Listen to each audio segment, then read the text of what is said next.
ਸ੍ਰੀ ਵਾਹਿਗੁਰੂ ਸਾਹਿਬ ਜੀ।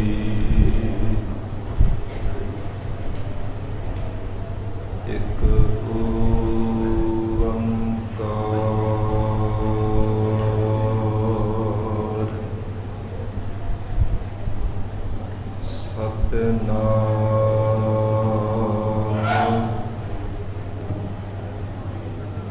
ਕਰਤਾ ਪੁਰਖ ਨਿਰਭਉ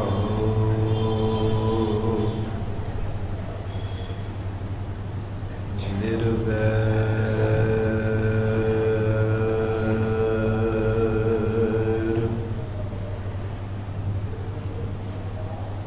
ਅਕਾਲ ਮੂਰਤ ਅਜੂਨੀ ਸੈਭੰ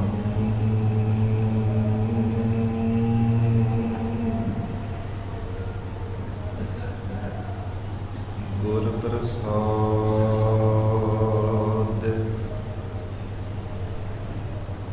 ਜਪ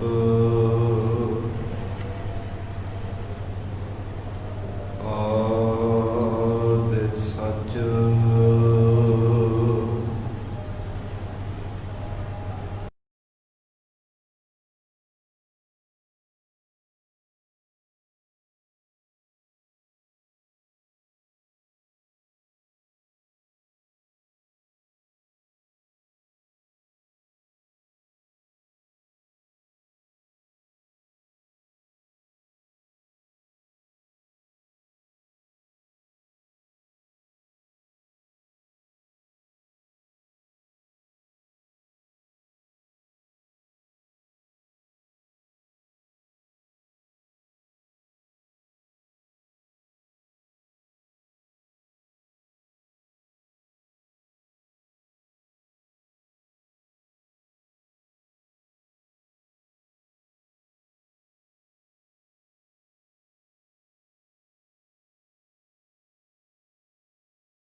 ਸਾਧ ਸੰਗ ਨਾਨਕ ਜਸ ਗਾਇਓ।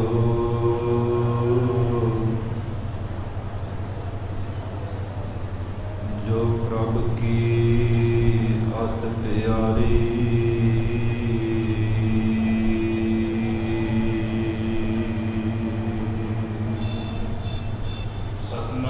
ਸਤਿਨਾਮ ਸ੍ਰੀ ਵਾਹਿਗੁਰੂ ਸਾਹਿਬ ਜੀ।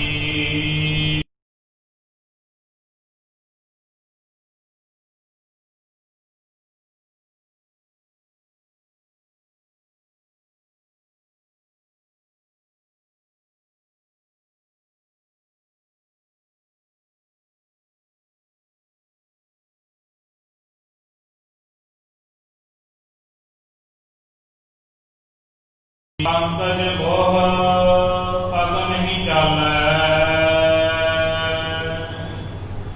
ਹਮ ਦੇਖਾ ਤਹ ਡੂਬੀ ਅਲੀ। ਤਿਤ ਸਰਵਰ ਡੈ ਭਈ ਲੇ ਨਿਵਾਸਾ। ਪਾਣੀ ਪਾਵਕ ਤਿਨਹਿ ਕੀਆ। ਪੰਕਜ ਮੋਹ ਪਦ ਨਹੀਂ ਚਾਲੈ।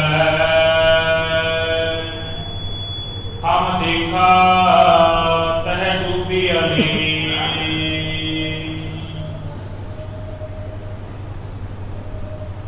ਮਨ ਏਕ ਨਾ ਚੇਤਸ ਮੂੜ ਮਨਾ। ਹਰ ਵਿਸਰਤ ਤੇਰੇ ਗੁਣ ਗਲਿਆ। ਨਾਮ ਜਤੀ ਸਤੀ ਨਹੀਂ ਪੜਿਆ। ਮੂਰਖ ਮੁਗਦਾ ਜਨਮ ਭਇਆ। ਪ੍ਰਣਵਤ ਨਾਨਕ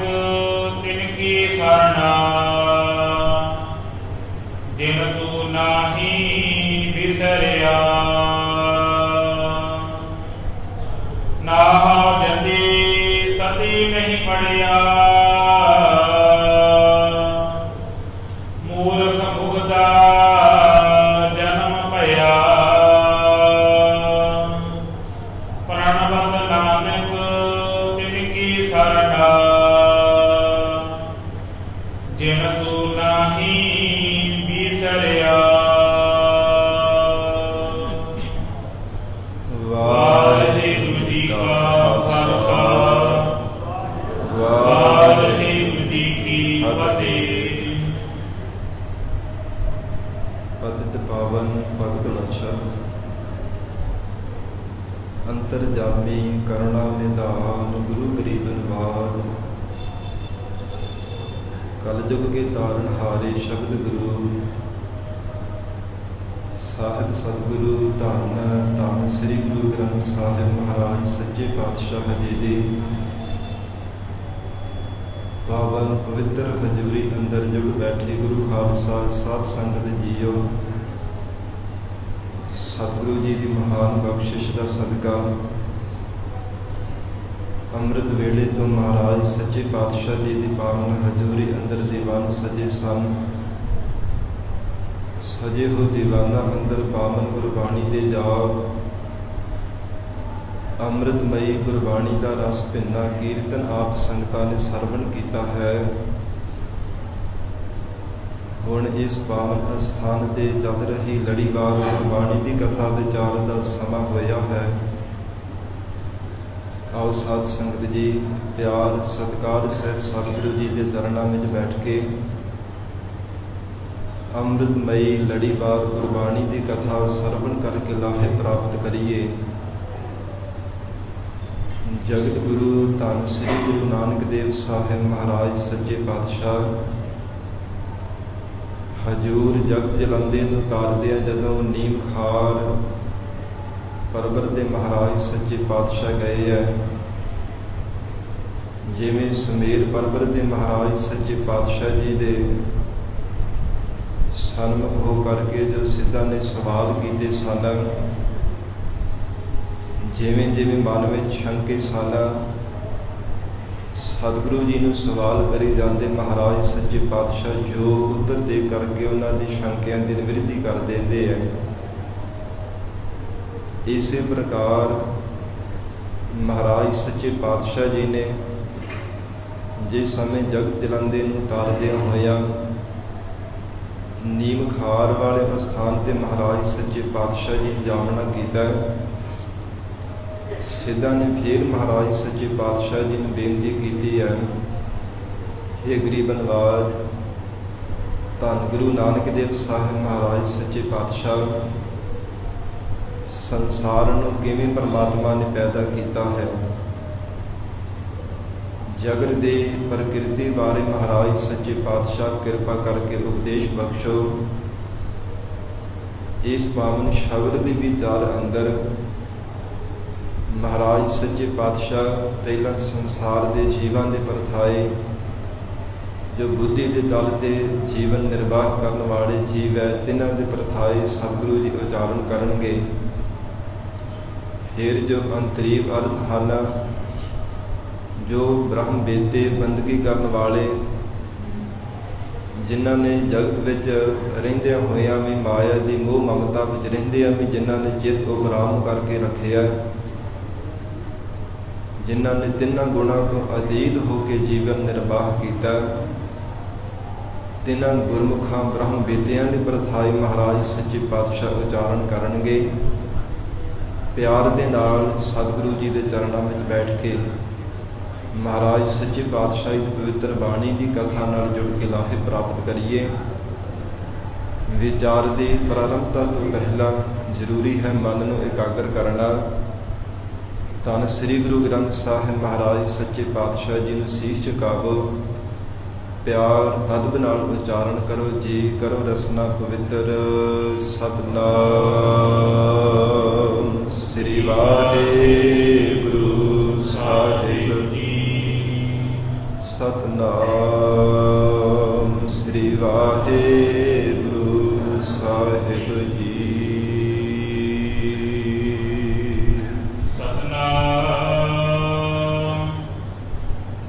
ਵਾਹਿਗੁਰੂ ਸਾਹਿਬ ਜੀ। ਆਸਾ ਮਹੱਲਾ ਪਹਿਲਾ। ਆਸਾ ਰਾਗ ਅੰਦਰ ਜਗਤ ਗੁਰੂ ਧੰਨ ਸ੍ਰੀ ਗੁਰੂ ਨਾਨਕ ਦੇਵ ਸਾਹਿਬ ਮਹਾਰਾਜ ਸੱਚੇ ਪਾਤਸ਼ਾਹ ਸ੍ਰੀ ਗੁਰੂ ਗ੍ਰੰਥ ਸਾਹਿਬ ਜੀ ਦੇ 12 ਅੰਗ ਤੇ ਸ਼ਬਦ ਰਾਹੀਂ ਉਪਦੇਸ਼ ਬਖਸ਼ਿਸ਼ ਕਰ ਰਹੇ ਹਨ। ਇਕ ਸਰਵਰੜੈ ਭਈ ਲੈ ਨਿਵਾਸਾ। ਧੰਨ ਗੁਰੂ ਨਾਨਕ ਦੇਵ ਸਾਹਿਬ ਮਹਾਰਾਜ ਸੱਚੇ ਪਾਤਸ਼ਾਹ ਉਚਾਰਨ ਕਰ ਰਹੇ ਹੈ।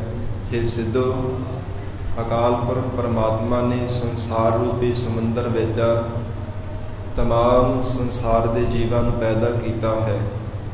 ਤੇਤ ਸਰਵਰੜੈ ਸਮੁੰਦਰ ਨੂੰ ਕਿਹਾ ਜਾਂਦਾ ਹੈ। ਸਰਵਰੜੈ ਦਾ ਅਰਥ ਸੰਸਾਰ ਵੀ ਹੈ। ਸੰਸਾਰ ਵਿੱਚ ਜਿਤਨੇ ਵੀ ਪਰਮਾਤਮਾ ਦੇ ਪੈਦਾ ਕੀਤੇ ਹੈ ਭਈ ਲੈ ਨਿਵਾਸਾ। ਸੰਸਾਰ ਦੇ ਅੰਦਰ ਜਿਤਨੇ ਵੀ ਜੀਵਾਂ ਦਾ ਨਿਵਾਸ ਹੋਇਆ ਹੈ। ਜਿਸ ਵੀ ਜੀਵ ਨੇ ਜਗਤ ਅੰਦਰ ਜਨਮ ਧਾਰਨ ਕੀਤਾ ਹੈ, ਜਿਸ ਵੀ ਕਿਸੇ ਜੀਵ ਦਾ ਕਿਸੇ ਖਾਣੀ ਦੁਆਰਾ ਜਨਮ ਲੈ ਕੇ ਸੰਸਾਰ ਦੇ ਅੰਦਰ ਨਿਵਾਸ ਹੋਇਆ ਹੈ, ਕਿਉਂਕਿ ਪਹਿਲਾਂ ਮਾਤਾ ਦੇ ਗਰਭ ਦੇ ਵਿੱਚ ਜੀਵ ਦਾ ਨਿਵਾਸ ਹੁੰਦਾ ਹੈ। ਜਦੋਂ ਜਗਤ ਅੰਦਰ ਜਨਮ ਲੈਂਦਾ ਫਿਰ ਸੰਸਾਰ ਦੇ ਮਾਤ ਲੋਕ ਦੇ ਵੀ ਜੀਵ ਦਾ ਨਿਵਾਸ ਹੋਣਾ ਕਰਦਾ ਹੈ। ਮਹਾਰਾਜ ਸੱਚੇ ਪਾਤਸ਼ਾਹ ਹਜ਼ੂਰ ਬਖਸ਼ਿਸ਼ ਕਰ ਰਹੇ ਹੈ। ਜਿਤਨੇ ਵੀ ਪਰਮਾਤਮਾ ਦੇ ਪੈਦਾ ਕੀਤੇ ਹੋਏ ਜੀਵ ਹੈ, ਜਿਸ ਵੀ ਢੰਗ ਦੁਆਰਾ ਕਿਸੇ ਜੀਵ ਦਾ ਜਨਮ ਹੋਇਆ, ਚਾਰ ਖਾਣੀਆਂ ਵਿੱਚੋਂ ਕਿਸੇ ਵੀ ਖਾਣੀ ਵਿੱਚ ਜੀਵ ਨੇ ਜਨਮ ਲਿਆ, ਸੰਸਾਰ ਦੇ ਅੰਦਰ ਅਕਾਲ ਪੁਰਖ ਵਾਹਿਗੁਰੂ ਦੀ ਬਖਸ਼ਿਸ਼ ਦੁਆਰਾ ਜਿਸ ਜੀਵ ਦਾ ਸੰਸਾਰ ਦੇ ਅੰਦਰ ਜਨਮ ਲੈ ਕੇ ਨਿਵਾਸ ਲਿਆ ਹੈ। ਪਾਣੀ ਪਾਵਕ ਤਿਨਹਿ ਕੀਆ। ਪਾਣੀ ਪਾਵਕ ਅੱਗ ਔਰ ਇਸੇ ਪ੍ਰਕਾਰ ਇਹਨਾਂ ਦੇ ਨਾਲ ਦੇ ਮਿਲੇ ਹੋਏ ਜਿਹੜੇ ਤੱਤ ਹੈ, ਪੰਜਾਂ ਤੱਤਾਂ ਤੋਂ ਪਰਮਾਤਮਾ ਨੇ ਸ੍ਰਿਸ਼ਟੀ ਨੂੰ ਪੈਦਾ ਕੀਤਾ ਹੈ। ਜਿਵੇਂ ਪਾਣੀ ਹੈ, ਅਗਨੀ ਹੈ, ਇਸੇ ਪ੍ਰਕਾਰ ਆਕਾਸ਼ ਹੈ, ਹਵਾ ਹੈ, ਪਰਮਾਤਮਾ ਨੇ ਧਰਤੀ ਹੈ।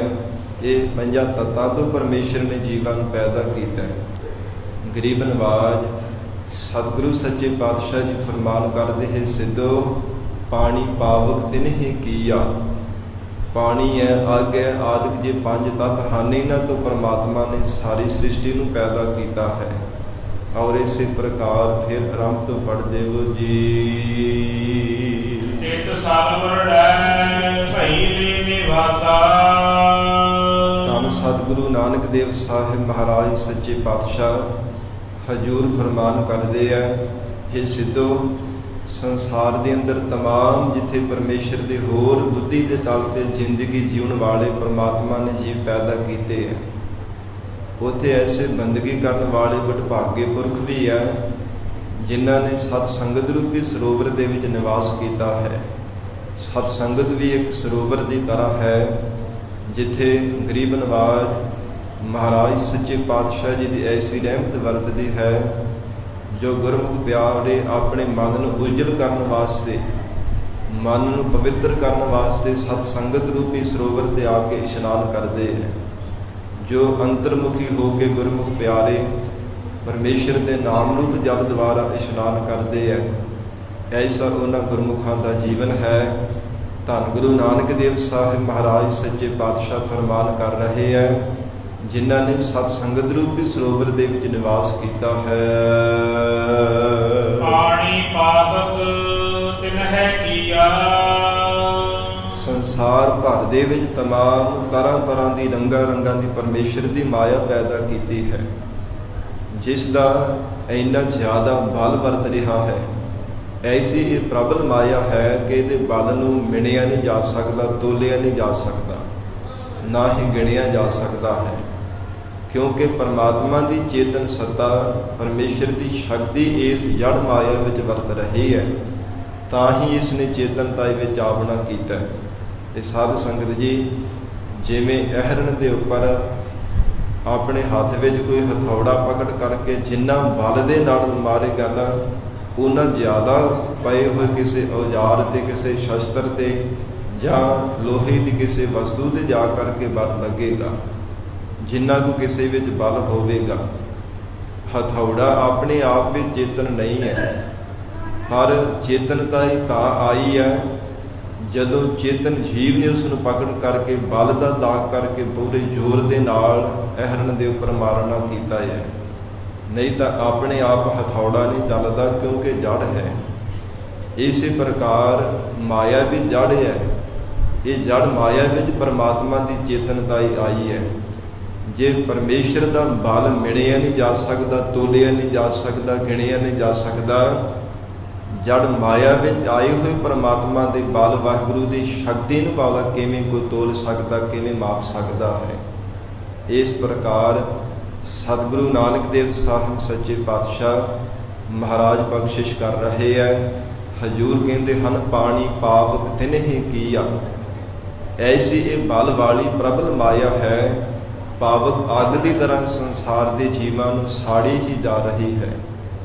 ਤਮਾਮ ਸੰਸਾਰ ਦੇ ਜੀਵਾਂ ਦੇ ਅੰਦਰ ਈਰਖਾ ਰੂਪ ਅੱਗ ਭਰ ਦਿੰਦੀ ਹੈ, ਜਿਸ ਕਰਕੇ ਇੱਕ ਦੂਜੇ ਦੇ ਨਾਲ ਬਾਰ-ਬਾਰ ਈਰਖਾ ਕਰ ਕਰਕੇ ਜੀਵ ਲੜਦੇ ਰਹਿੰਦੇ ਆ, ਝਗੜਦੇ ਰਹਿੰਦੇ ਆ। ਬਾਰ-ਬਾਰ ਕਦੇ ਕਿਸੇ ਨਾਲ ਲੜ ਪਏ, ਕਦੇ ਕਿਸੇ ਨਾਲ ਝਗੜਾ ਕਰ ਲਿਆ।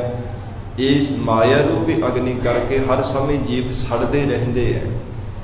ਪਰ ਜਿਨ੍ਹਾਂ ਗੁਰਮੁਖਾਂ ਨੇ ਸਤ ਸੰਗਤ ਰੂਪੀ ਸਰੋਵਰ ਦੇ ਵਿੱਚ ਨਿਵਾਸ ਕਰ ਲਿਆ, ਸਤਿਗੁਰੂ ਸੱਚੇ ਪਾਤਸ਼ਾਹ ਕਹਿੰਦੇ, ਪਾਣੀ ਪਾਵਕ ਤਿਨਹਿ ਕੀਆ।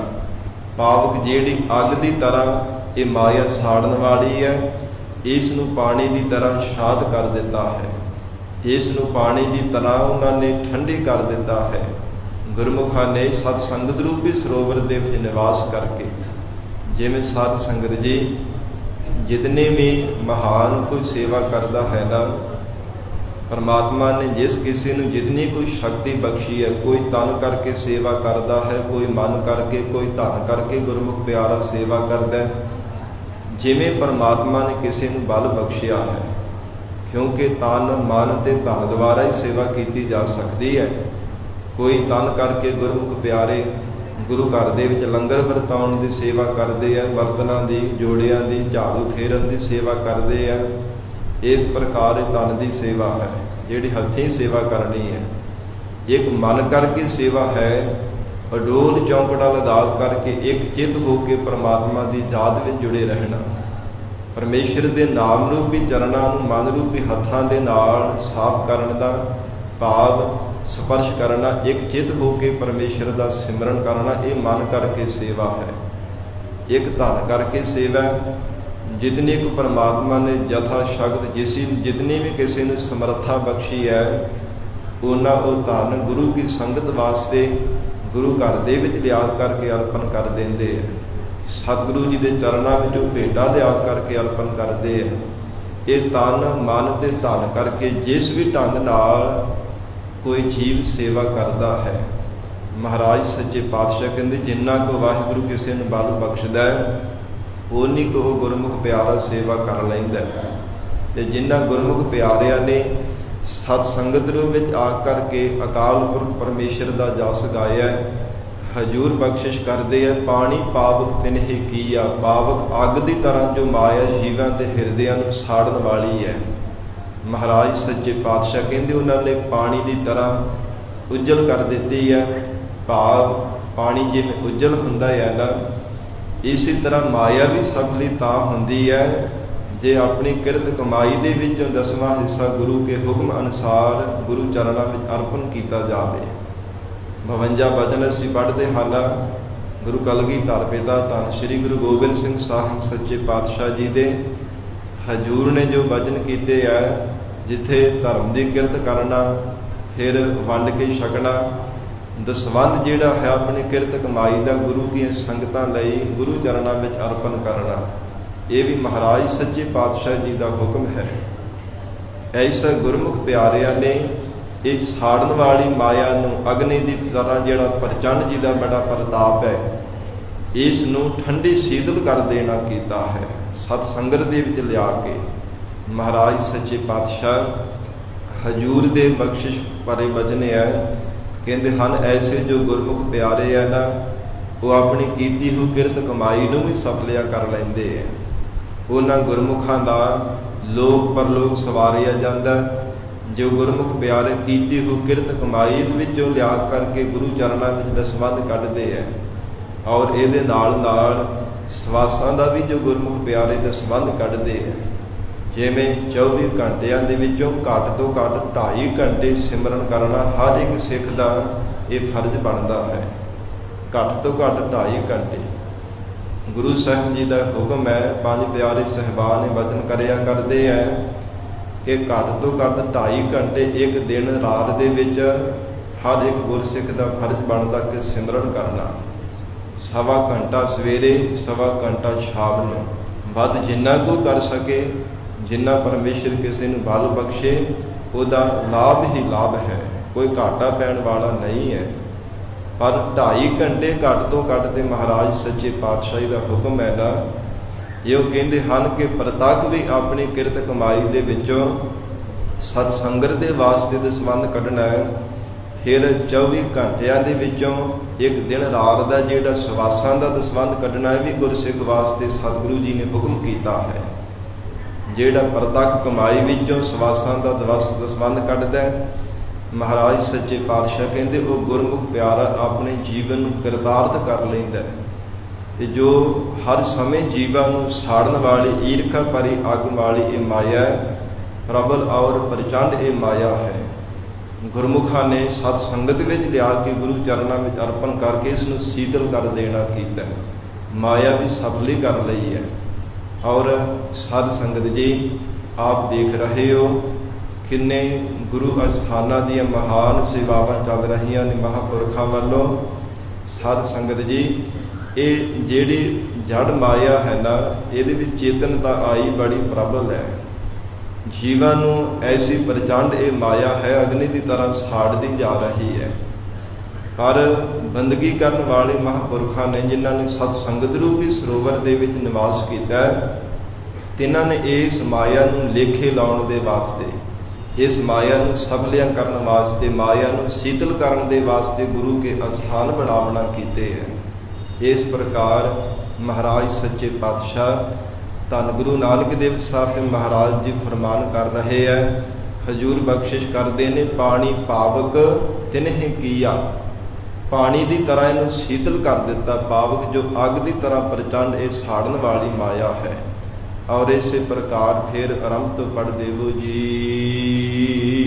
ਇਕ ਸਰਵਰ ਡੈ ਭਈ ਲੈ ਨਿਵਾਸਾ।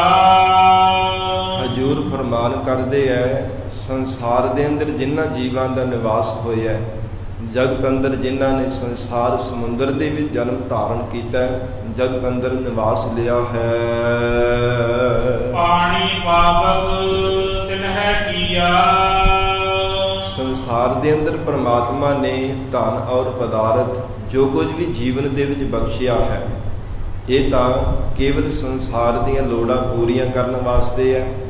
ਜਿਵੇਂ ਸਾਧ ਸੰਗਤ ਜੀ ਕਿਸੇ ਨੂੰ ਕੋਈ ਕੰਮ ਸੌਂਪਿਆ ਹੋਵੇ ਨਾ ਕਿ ਕਾਰਜ ਕਰਨਾ, ਜਿੰਨਾ ਵੱਡਾ ਕਿਸੇ ਕੋਲ ਕਾਰਜ ਹੋਵੇ, ਜਿਤਨਾ ਵੱਡਾ ਕਿਸੇ ਨੂੰ ਫਰਜ਼ ਦਿੱਤਾ ਹੋਵੇ ਕਿ ਤੂੰ ਆਪਣਾ ਫਰਜ਼ ਅਦਾ ਕਰਨਾ ਹੈ, ਸਾਧ ਸੰਗਤ ਜੀ ਉਹਨੇ ਜ਼ਿਆਦਾ ਨੂੰ ਸੁੱਖ ਸਹੂਲਤਾਂ ਪ੍ਰਾਪਤ ਹੁੰਦੀਆਂ ਨੇ ਜਿੰਨਾ ਜ਼ਿਆਦਾ ਕਿਸੇ ਕੋਲ ਕਾਰਜ ਵੱਡਾ ਹੋਵੇ। ਤੇ ਪ੍ਰਮਾਤਮਾ ਨੇ ਸਭ ਤੋਂ ਵੱਡਾ ਤੇ ਸ਼੍ਰੋਮਣੀ ਕਾਰਜ ਮਨੁੱਖ ਜੀਵਨ ਬਖਸ਼ਿਸ਼ ਕੀਤਾ ਹੈ। ਇਹ ਮਾਨਸ ਦੇਹੀ ਅੰਦਰ ਮਨੁੱਖ ਨੂੰ ਪ੍ਰਮਾਤਮਾ ਨੇ ਬਖਸ਼ਿਆ। ਸੁੱਖ ਸਹੂਲਤਾਂ ਵੀ ਪ੍ਰਮਾਤਮਾ ਨੇ 84 ਲੱਖ ਜੂਨਾਂ ਦੇ ਨਾਲੋਂ ਵੱਧ ਪਰਮੇਸ਼ਰ ਨੇ ਬਖਸ਼ਿਸ਼ ਕੀਤੀਆਂ ਹਨ। ਕਿਉਂਕਿ ਸਭ ਤੋਂ ਵੱਡਾ ਫਰਜ਼ ਮਨੁੱਖ ਦਾ ਇਹੋ ਹੀ ਹੈ, ਇਹ ਵਾਹਿਗੁਰੂ ਤੋਂ ਵਿਛੜੇ ਹੋਏ ਪ੍ਰਮਾਤਮਾ ਦੇ ਨਾਲ ਮਿਲਣਾ ਸਭ ਤੋਂ ਜਿਹੜਾ ਵੱਡਾ ਇਹ ਫਰਜ਼ ਹੈ। ਅਗਿਆਤ ਹੋਣੇ ਕਰਕੇ ਜੀਵ ਸੰਸਾਰ ਦੇ ਅੰਦਰ ਪਦਾਰਥਾਂ ਰੂਪੀ ਪਾਣੀ ਵਿੱਚ ਹਰ ਸਮੇਂ ਮਿਲਿਆ ਰਹਿੰਦਾ ਹੈ। ਮਹਾਰਾਜ ਸੱਚੇ ਪਾਤਸ਼ਾਹ ਹਜੂਰ ਬਖਸ਼ਿਸ਼ ਕਰਦੇ ਹੈ, ਇਹ ਜੀਵ ਦਾ ਚਿੱਤ ਹਰ ਸਮੇਂ ਪਦਾਰਥਾਂ ਰੂਪੀ ਪਾਣੀ ਵਿੱਚ ਹੀ ਡੁੱਬਾ ਰਹਿੰਦਾ ਹੈ। ਪਾਣੀ ਪਾਵਕ ਤਿਨਹਿ ਕੀਆ, ਜਿਹੜਾ ਪਦਾਰਥਾਂ ਰੂਪੀ ਜਲ ਹੈ ਇਹਦੇ ਵਿੱਚ ਹਰ ਸਮੇਂ ਜੀਵ ਦਾ ਚਿੱਤ ਡੁੱਬਾ ਰਹਿੰਦਾ ਹੈ। ਥੋੜਾ ਮਿਲਿਆ ਤੇ ਹੋਰ ਪਾਉਣ ਵਾਸਤੇ ਹਰ ਸਮੇਂ ਤ੍ਰਿਸ਼ਨਾਲੂ ਬਣ ਕੇ ਰਹਿੰਦਾ। ਪਾਵਕ ਅੱਗ ਜਿਹੜੀ ਹੈ ਨਾ, ਜੋ ਤ੍ਰਿਸ਼ਨਾ ਹੈ ਇਹ ਅਗਨੀ ਦੀ ਤਰ੍ਹਾਂ ਹੈ, ਜੋ ਅੰਦਰ ਦੀ ਭੁੱਖ ਹੈ। ਜਿਵੇਂ ਹਜੂਰ ਦੇ ਬਚਨ ਆਉਂਦੇ ਆ ਨਾ, ਤ੍ਰਿਸ਼ਨਾ ਵਿਰਲੇ ਹੀ ਕੀ ਬੁਝੀ ਹੈ, ਕੋਈ ਵਿਰਲੇ ਹੀ ਗੁਰਮੁਖ ਪਿਆਰੇ ਜਿਨ੍ਹਾਂ ਦੀ ਤ੍ਰਿਸ਼ਨਾ ਰੂਪੀ ਅੱਗ ਬੁਝਣਾ ਕੀਤੀ ਹੈ, ਜਿਨ੍ਹਾਂ ਦੀ ਲਟ ਲਟ ਕਰਦੇ ਹੋਏ ਅੰਦਰ ਦੀ ਭੁੱਖ ਰੂਪੀ ਇਹ ਅੱਗ ਬਲ ਰਹੀ ਹੈ ਨਾ, ਜਿਨ੍ਹਾਂ ਦੇ ਮਹਾਰਾਜ ਸੱਚੇ ਪਾਤਸ਼ਾਹੀ ਦੀ ਬਖਸ਼ਿਸ਼ ਹੋਈ ਹੈ, ਉਹਨਾਂ ਗੁਰਮੁਖਾਂ ਦੀ ਤ੍ਰਿਸ਼ਨਾ ਰੂਪੀ ਅੱਗ ਬੁਝੀ ਹੈ, ਜਿਨ੍ਹਾਂ ਨੇ ਸਤਿਗੁਰੂ ਜੀ ਤੋਂ ਨਾਮ ਰੂਪੀ ਜਲ ਧਾਰਨ ਕੀਤਾ। ਨਹੀਂ ਤਾਂ ਹਜੂਰ ਬਖਸ਼ਿਸ਼ ਕਰਦੇ ਪਾਣੀ ਪਾਵਕ ਤਿਨਹਿ ਕੀਆ। ਪਾਣੀ ਪਦਾਰਥਾਂ ਰੂਪੀ ਜੋ ਜਲ ਹੈ, ਜਿਸ ਵਿੱਚ ਹਰ ਸਮੇਂ ਜੀਵ ਦਾ ਚਿੱਤ ਹਰ ਸਮੇਂ ਡੁੱਬਦਾ ਪਿਆ ਹੈ, ਹਰ ਸਮੇਂ ਸੰਸਾਰ ਭਰ ਦੇ ਪਦਾਰਥਾਂ ਦੇ ਵਿੱਚ ਹੀ ਚਿੱਤ ਜੀਵ ਦਾ ਗਲਤਾਨ ਹੋ ਕਰਕੇ ਰਹਿੰਦਾ, ਕਿਉਂਕਿ ਪਾਵਕ ਤਿਨਹਿ ਕੀਆ। ਪਾਵਕ ਅੱਗ ਦੀ ਤਰ੍ਹਾਂ ਤਿਨਾਂ ਨੇ ਤ੍ਰਿਸ਼ਨਾ ਨੂੰ ਧਾਰਨ ਕਰ ਲਿਆ ਹੈ। ਪੰਕਜ ਮੋਹ ਪਗ ਨਹੀਂ ਚਾਲੈ। ਪੰਕ ਜੋ ਮੋਹ ਪਗ ਨਹੀਂ ਚਾਲੈ। ਸਤਿਗੁਰੂ ਸੱਚੇ ਪਾਤਸ਼ਾਹ ਫਰਮਾਉਂਦੇ ਹੈ, ਸਿੱਧੋ ਪੰਕ ਨਾਮ ਹੈ ਚਿੱਕੜ ਦਾ। ਕਹਿੰਦੇ ਹਨ ਕਿ ਮੋਹ ਰੂਪੀ ਜੋ ਚਿੱਕੜ ਹੈ ਨਾ, ਇਹਨਾਂ ਦੇ ਵਿੱਚ ਜੀਵ ਸੰਸਾਰ ਦੇ ਬਾਰ-ਬਾਰ ਫਸ ਰਹੇ ਹੈ। ਮੋਹ ਰੂਪੀ ਦਲ-ਦਲ ਕਹਿ ਲਓ, ਚਿੱਕੜ ਕਹਿ ਲਓ, ਚਿੱਕੜ ਦੇ ਵਿੱਚ ਵੀ ਜੀਵ ਤੋਂ ਤੁਰਿਆ ਨਹੀਂ ਜਾਂਦਾ, ਬਾਰ-ਬਾਰ ਪੈਰ ਤਿਲਕੀ ਜਾਂਦਾ ਹੈ। ਇਸ ਪ੍ਰਕਾਰ ਮਹਾਰਾਜ ਸੱਚੇ ਪਾਤਸ਼ਾਹ ਕਹਿੰਦੇ, ਪੰਕ ਜੋ ਮੋਹ ਪਗ ਨਹੀਂ ਚਾਲੈ। ਐਸਾ ਮੋਹ ਰੂਪੀ ਚਿੱਕੜ ਦੇ ਵਿੱਚ ਜੀਵ ਫਸਿਆ, ਜੇ ਪੈਰ ਪੁੱਟਣ ਦਾ ਯਤਨ ਕਰਦਾ ਤੇ ਬਾਰ-ਬਾਰ ਜਿਵੇਂ ਤਿਲਕਣ ਹੋਵੇ ਨਾ, ਚਿੱਕੜ ਦੇ ਵਿੱਚ ਪੈਰ ਪੁੱਟਣ ਦਾ ਯਤਨ ਕਰੇ ਤੇ ਉਹ ਪੈਰ ਤਿਲਕੀ ਜਾਂਦਾ ਹੈ, ਜ਼ੋਰ ਨਹੀਂ ਆਪਣਾ ਕੋਈ ਲੱਗਦਾ। ਇਸ ਪ੍ਰਕਾਰ ਹਜੂਰ ਬਖਸ਼ਿਸ਼ ਕਰਦੇ, ਕਹਿੰਦੇ ਮੋਹ ਰੂਪੀ ਐਸਾ ਚਿੱਕੜ ਦੇ ਵਿੱਚ ਜੀਵ ਇਹ ਫਸਿਆ ਹੋਇਆ, ਪਗ ਨਹੀਂ ਚੱਲਦਾ। ਇਹ ਚਿੱਤ ਰੂਪੀ ਜਿਹੜਾ ਇਹਦਾ ਪੈਰ ਹੈ ਨਾ, ਚਿੱਤ ਰੂਪੀ ਪਗ ਹੈ, ਇਹ ਚੱਲਦਾ ਨਹੀਂ ਹੈ, ਮੋਹ ਰੂਪੀ ਦਲਦਲ ਦੇ ਵਿੱਚ ਹੀ ਫਸਿਆ ਹੈ, ਪਰਮਾਰਥ ਦੇ ਰਸਤੇ ਵੀ ਚੱਲ ਨਹੀਂ ਸਕਦਾ। ਐਸਾ ਮੋਹ ਨੇ ਜੀਵ ਨੂੰ ਜਕੜਿਆ ਹੈ। ਹਮ ਦੇਖਾ ਤਹਿ ਡੂਬੀ ਅਲੇ। ਧੰਨ ਗੁਰੂ ਨਾਨਕ ਦੇਵ ਸਾਹਿਬ ਸੱਚੇ ਪਾਤਸ਼ਾਹ ਫਰਮਾਉਂਦੇ ਹੈ, ਸਿੱਧੋ ਕਹਿੰਦੇ ਤਮਾਮ ਜੀਵਾਂ ਨੂੰ ਅਸਾਂ ਨੇ ਦੇਖਿਆ ਹੈ, ਜੋ ਬਾਰ-ਬਾਰ ਮੋਹ ਰੂਪੀ ਚਿੱਕੜ ਦੇ ਵਿੱਚ ਹੀ ਡੁੱਬਦੇ ਪਏ ਹੈ। ਮੋਹ ਰੂਪੀ ਚਿੱਕੜ ਦੇ ਵਿੱਚ ਪੈਣੇ ਕਰਕੇ ਸੰਸਾਰ ਸਮੁੰਦਰ ਦੇ ਵਿੱਚ ਬਾਰ-ਬਾਰ ਜੰਮਣ ਮਰਨ ਰੂਪੀ ਗੋਤੇ ਖਾ ਰਹੇ ਹੈ। ਹਮ ਦੇਖਾ ਤਹਿ ਡੂਬੀ ਅਲੇ। ਤਹਿ ਤਮਾਮ ਸੰਸਾਰ ਦੇ ਜਿਹੜੇ ਜੀਵ ਹੈ, ਜਿਨ੍ਹਾਂ ਨੇ ਮੋਹ ਦਾ ਸ਼ਿਕਾਰ ਹੋ ਜਾਣਾ ਕੀਤਾ, ਮੋਹ ਰੂਪੀ ਜਾਲ ਦੇ ਹੇਠਾਂ ਆ ਗਏ ਹੈ, ਉਹ ਭਾਵੇਂ ਜਿਤਨਾ ਮਰਜ਼ੀ ਆਪਣਾ ਯਤਨ ਕਰਨ, ਪਰ ਕਦਾਚਿਤ ਵੀ ਆਪਣੇ ਬਲ ਦੁਆਰੇ ਦੇ ਵਿੱਚੋਂ ਨਿਕਲ ਨਹੀਂ ਸਕਦੇ। ਐਸਾ ਇਹ ਮੋਹ ਦਾ ਬੰਧਨ ਹੈ। ਸਾਧ ਸੰਗਤ ਜੀ, ਗਰੀਬ ਨਵਾਜ ਧੰਨ ਸ੍ਰੀ ਗੁਰੂ ਅਰਜਨ ਦੇਵ ਸਾਹਿਬ ਸੱਚੇ ਪਾਤਸ਼ਾਹ ਮਹਾਰਾਜ ਜੀ ਨੇ ਫਰਮਾਨ ਕੀਤਾ, ਹਜੂਰ ਨੇ ਸਹਿਸਕ੍ਰਿਤੀ ਸ਼ਲੋਕਾਂ ਵਿੱਚ ਮੋਹ ਨੂੰ ਸੂਰਮੇ ਦੀ ਤਰ੍ਹਾਂ ਕਥਨ ਕੀਤਾ ਹੈ। ਕਹਿੰਦੇ ਕਿ ਇਹ ਮੋਹ ਤੂੰ ਅਜਿੱਤ ਸੂਰਮਾ ਹੈ, ਆਪਣੇ ਬਲ ਨਾਲ ਤੈਨੂੰ ਕੋਈ ਜਿੱਤ ਨਹੀਂ ਸਕਦਾ। ਜੇ ਪ੍ਰਮਾਤਮਾ ਕਿਰਪਾ ਕਰੇ, ਅਕਾਲ ਪੁਰਖ ਵਾਹਿਗੁਰੂ ਨੂੰ ਨਮਸਕਾਰਾਂ ਕੀਤੀਆਂ ਜਾਣ, ਬਾਰ-ਬਾਰ ਵਾਹਿਗੁਰੂ ਦੇ ਚਰਨਾਂ ਵਿੱਚ ਬੰਦਨਾ ਕੀਤੀ ਜਾਵੇ, ਤਾਂ ਜੀਵ ਮੋਹ ਰੂਪੀ ਸੂਰਮੇ ਨੂੰ ਜਿੱਤ ਸਕਦਾ ਹੈ, ਨਹੀਂ ਤਾਂ ਆਪਣਾ ਕਿਸੇ ਦਾ ਕੋਈ ਬਲ ਨਹੀਂ ਹੈ। ਹੇ ਅਜਿਤ ਸੂਰ ਸੰਗਰਾਮੰ ਅਦ ਬਲਨਾ ਬਹੁ ਮਰਦ ਨਹਿ। ਗਣ ਗੰਧਰਵ ਦੇਵ ਮਾਨੁਖਿਅੰ ਪਸ ਪੰਖੀ ਵਿਮੋਹ ਨਹਿ। ਇੱਥੋਂ ਤੱਕ ਕਿ ਦੇਵੀ ਦੇਵਤੇ ਵੀ ਮੋਹ ਰੂਪੀ ਇਹ ਸੂਰਮੇ ਤੋਂ ਕਹਿੰਦੇ ਹਨ ਕਿ ਮੋਹ ਰੂਪੀ ਸੂਰਮੇ ਨੂੰ ਦੇਵੀ ਦੇਵਤਿਆਂ ਦੇਵੀ ਸ਼ਕਤੀਆਂ ਨੇ ਵੀ ਨਹੀਂ ਜਿੱਤਣਾ ਕੀਤਾ, ਉਹ ਵੀ ਇਹਦੀ ਲਪੇਟ ਦੇ ਵਿੱਚ ਆ ਗਏ ਹੈ। ਇਸ ਪ੍ਰਕਾਰ ਜਿਤਨੇ ਵੀ ਪਸ਼ੂ ਪਰਿੰਦੇ ਹਨ, ਜਿੰਨੀਆਂ ਵੀ ਜਾਤਾਂ ਪਰਮੇਸ਼ਰ ਦੀਆਂ ਪੈਦਾ ਕੀਤੀਆਂ, ਫਿਰ ਮਹਾਰਾਜ ਸੱਚੇ ਪਾਤਸ਼ਾਹ ਹਜੂਰ ਨੇ ਫਰਮਾਨ ਕੀਤਾ, ਹਰ ਕਰਨ ਹਾਰੰ ਨਮਸਕਾਰੰ ਸ਼ਰਨ ਨਾਨਕ ਜਗਦੀਸ਼ਵਰ ਹੈ। ਜੇ ਪਰਮੇਸ਼ਰ ਦੀ ਸ਼ਰਨ ਧਾਰਨ ਕੀਤੀ ਜਾਵੇ, ਬਾਰ-ਬਾਰ ਪਰਮਾਤਮਾ ਦੇ ਚਰਨਾਂ ਵਿੱਚ ਨਮਸਕਾਰਾਂ ਕੀਤੀਆਂ ਜਾਣ, ਤਾਂ ਮੋਹ ਰੂਪੀ ਅਜਿੱਤ ਸੂਰਮੇ ਨੂੰ ਜਿੱਤਿਆ ਜਾ ਸਕਦਾ ਹੈ। ਜਗਤ ਗੁਰੂ ਨਾਨਕ ਦੇਵ ਸਾਹਿਬ ਮਹਾਰਾਜ ਸੱਚੇ ਪਾਤਸ਼ਾਹ ਹਜੂਰ ਫਰਮਾਨ ਕਰ ਰਹੇ ਹੈ, ਹਮ ਦੇਖਾ ਤਹਿ ਡੂਬੀ ਅਲੇ। ਕਹਿੰਦੇ ਹੈ, ਸਿੱਧੋ ਅਸਾਂ ਨੇ ਦੇਖਿਆ ਹੈ ਤਮਾਮ ਸੰਸਾਰ ਦੇ ਜਿਹੜੇ ਜੀਵ ਹੈ ਨਾ, ਮੋਹ ਰੂਪੀ ਚਿੱਕੜ ਵਿੱਚ ਜਿਨ੍ਹਾਂ ਦਾ ਮਨ ਰੂਪੀ ਜਿਹੜਾ ਪੈਰ ਫਸਿਆ ਹੋਇਆ, ਚਿੱਤ ਰੂਪੀ ਪੱਗ ਜਿਨ੍ਹਾਂ ਦਾ ਮੋਹ ਰੂਪੀ ਚਿੱਕੜ ਦੇ ਵਿੱਚ ਲੁਪਾਈਮਾਨ ਹੋ ਗਿਆ, ਉਹਨਾਂ ਤੋਂ ਫਿਰ ਤੁਰਿਆ ਨਹੀਂ ਜਾਂਦਾ। ਉਹ ਪਰਮਾਰਥ ਦੇ ਰਸਤੇ ਤੇ ਚੱਲ ਨਹੀਂ ਸਕਦੇ, ਉਹ ਬਾਰ-ਬਾਰ ਸੰਸਾਰ ਸਮੁੰਦਰ ਵਿੱਚ ਡੁੱਬਦੇ ਹੋਏ ਦੇਖ ਰਹੇ ਹਾਂ। ਮਨ ਏਕ ਨਾ ਚੇਤ ਸਮੂੜ ਮਨਾ। ਹੇ ਮਨਾ, ਤੂੰ ਇੱਕ ਚਿੱਤ ਹੋ ਕੇ ਕਿਉਂ ਨਹੀਂ ਪਰਮਾਤਮਾ ਨੂੰ ਯਾਦ ਕਰਦਾ? ਇੱਕ ਵਾਰ ਵੀ ਪਰਮੇਸ਼ਰ ਦੇ ਗੁਣਾਂ ਨੂੰ ਗਾਉਂਦਾ ਨਹੀਂ ਹੈ। ਪਰਮਾਤਮਾ ਨੇ ਕਿੰਨੇ ਤੈਨੂੰ ਸੁੱਖ ਦਿੱਤੇ ਹੈ, ਕਿੰਨੀਆਂ ਪਰਮਾਤਮਾ ਨੇ ਤੈਨੂੰ ਸਹੂਲਤਾਂ ਬਖਸ਼ੀਆਂ ਨੇ, ਕਿੰਨੇ ਕਿੰਨੇ ਪਰਮਾਤਮਾ ਨੇ ਤੇਰੇ ਤੇ ਉਪਕਾਰ ਕੀਤੇ ਹੈ, ਪਰ ਕਦੇ ਵੀ ਇੱਕ ਵਾਰ ਵੀ ਤੂੰ ਪਰਮਾਤਮਾ ਨੂੰ ਯਾਦ ਨਹੀਂ ਕਰਦਾ। ਮਨ ਏਕ ਨਾ ਚੇਤ ਸਮੂੜ ਮਨਾ। ਹੇ ਮੂੜ, ਹੇ ਮੂਰਖ ਮਨਾ, ਤੂੰ ਇੱਕ ਚਿੱਤ ਹੋ ਕੇ ਕਿਉਂ ਨਹੀਂ ਪਰਮਾਤਮਾ ਨੂੰ ਯਾਦ ਕਰਦਾ? ਮਨ ਏਕ ਨਾ ਚੇਤ ਸਮੂੜ ਮਨਾ। ਹੇ ਮੇਰੇ ਮਨ, ਤੂੰ ਇੱਕ ਚਿੱਤ ਹੋ ਕੇ ਕਿਉਂ ਨਹੀਂ ਪਰਮਾਤਮਾ ਨੂੰ ਯਾਦ ਕਰਦਾ? ਤੂੰ ਕਿਉਂ ਨਹੀਂ ਅਕਾਲ ਪੁਰਖ ਵਾਹਿਗੁਰੂ ਦੀ ਯਾਦ ਵਿੱਚ ਜੁੜਦਾ? ਹਰ ਬਿਸਰਤ ਤੇਰੇ ਗੁਣ ਗਲਿਆ। ਜੇ ਹਰੀ ਪਰਮੇਸ਼ਰ ਨੂੰ ਵਿਸਾਰ ਦਿੱਤਾ, ਹੇ ਮਨਾ, ਤੇਰੇ ਅੰਦਰ ਜੋ ਸ਼ੁਭ ਗੁਣ ਹੈ ਨਾ, ਇਹ ਗਲ ਜਾਵਣਗੇ। ਜਿਵੇਂ ਕਿਸੁੰਬੇ ਦੀ ਸਾਧ ਸੰਗਤ ਜੀ, ਜੋ ਝੂਠੀਆਂ ਕਲੀਆਂ ਹੁੰਦੀਆਂ ਨਾ, ਜਿੰਨੀ ਦੇਰ ਤੱਕ ਉਹਨਾਂ ਕਲੀਆਂ ਨੂੰ ਬਾਹਰ ਨਾ ਕੱਢਿਆ ਜਾਵੇ ਤੇ ਜਿਹੜੀਆਂ ਸ਼ੁਭ ਚੰਗੀਆਂ ਕਲੀਆਂ ਹੁੰਦੀਆਂ ਉਹ ਵਿੱਚ ਹੀ ਸੜ ਜਾਂਦੀਆਂ ਹਨ। ਜੋ ਕਿਸੁੰਬੇ ਦਾ ਫੁੱਲ ਹੁੰਦਾ ਹੈ, ਇਸ ਪ੍ਰਕਾਰ ਉਹਦੇ ਅੰਦਰ ਸਾਧ ਸੰਗਤ ਜੀ ਕੁਝ ਚੰਗੀਆਂ ਕਲੀਆਂ ਵੀ ਹੁੰਦੀਆਂ ਨੇ। ਜਿੰਨੀ ਦੇਰ ਤੱਕ ਉਹਨਾਂ ਨੂੰ ਮਾੜੀਆਂ ਜਿਹੜੀਆਂ ਕਿਸੁੰਬੇ ਦੀਆਂ ਝੂਠੀਆਂ ਕਲੀਆਂ ਬਾਹਰ ਨਾ ਕੱਢਿਆ ਜਾਵੇ ਤੇ ਚੰਗੀਆਂ ਕਲੀਆਂ ਵਿੱਚ ਹੀ ਸੜ ਜਾਂਦੀਆਂ, ਵਿੱਚ ਹੀ ਗਲ ਜਾਂਦੀਆਂ ਨੇ। ਇਸੇ ਪ੍ਰਕਾਰ ਹਜੂਰ ਬਖਸ਼ਿਸ਼ ਕਰਦੇ ਹੈ, ਹੇ ਮਨਾ, ਤੂੰ ਇੱਕ ਜਿੱਤ ਹੋ ਕੇ ਪਰਮਾਤਮਾ ਨੂੰ ਯਾਦ ਨਹੀਂ ਕਰਦਾ। ਸ਼ੁਭ ਗੁਣਾਂ ਦੇ ਥਾਂ ਤੇ ਔਗੁਣਾਂ ਨੂੰ ਧਾਰਨ ਕੀਤਾ ਹੈ। ਜੇ ਔਗੁਣਾਂ ਨੂੰ ਆਪਣੇ ਹਿਰਦੇ ਵਿੱਚੋਂ ਬਾਹਰ ਨਹੀਂ ਕੱਢਦਾ, ਹਰ ਬਿਸਰਤ ਤੇਰੇ ਗੁਣ ਗਲਿਆ। ਜੋ ਸ਼ੁਭ ਗੁਣ ਹੈ ਨਾ, ਉਹ ਪ੍ਰਗਟ ਨਹੀਂ ਹੋਵਣਗੇ, ਅੰਦਰ ਹੀ ਗਲ ਜਾਵਣਗੇ। ਸ਼ੁਭ ਗੁਣ ਹੈ ਨਾ, ਉਹਨਾਂ ਨੇ ਤੇਰੇ ਅੰਦਰ ਹੀ ਰਹਿ ਜਾਣਾ, ਉਹਨਾਂ ਨੇ ਬਾਹਰ ਪ੍ਰਚੰਡ ਪ੍ਰਗਟ ਹੋਣਾ ਹੀ ਨਹੀਂ ਹੈ। ਜੇ ਸ਼ੁਭ ਗੁਣ ਪ੍ਰਗਟ ਹੋਣਗੇ ਤਾਂ ਹੀ ਸ਼ੁਭ ਕਰਮ ਕਮਾ ਸਕੇਗਾ। ਜੇ ਸ਼ੁਭ ਗੁਣ ਪ੍ਰਗਟ ਹੀ ਨਾ ਹੋਏ ਤੇ ਫਿਰ ਅਕਾਲ ਪੁਰਖ ਪਰਮਾਤਮਾ ਦੀ ਯਾਦ ਵਿੱਚ ਇੱਕ ਚਿੱਤ ਹੋ ਕੇ ਕਿਵੇਂ ਜੁੜ ਸਕੇਗਾ? ਇਸ ਕਰਕੇ ਹਜੂਰ ਨੇ ਫਰਮਾਨ ਕੀਤਾ, ਸਤਿਗੁਰੂ ਸੱਚੇ ਪਾਤਸ਼ਾਹ ਬਖਸ਼ਿਸ਼ ਕਰਦੇ, ਹਰ ਬਿਸਰਤ ਤੇਰੇ ਗੁਣ ਗਲਿਆ। ਹੇ ਮਨਾ, ਜੇ ਪਰਮਾਤਮਾ ਨੂੰ ਵਿਸਾਰ ਦਿੱਤਾ ਹੈ ਨਾ, ਤਾਂ ਹੀ ਤੇਰੇ ਅੰਦਰ ਦੇ ਸ਼ੁਭ ਗੁਣ ਜਿਹੜੇ ਉਹ ਗਲਦੇ ਜਾ ਰਹੇ ਹੈ, ਖਤਮ ਹੋਈ ਜਾ ਰਹੇ ਹੈ।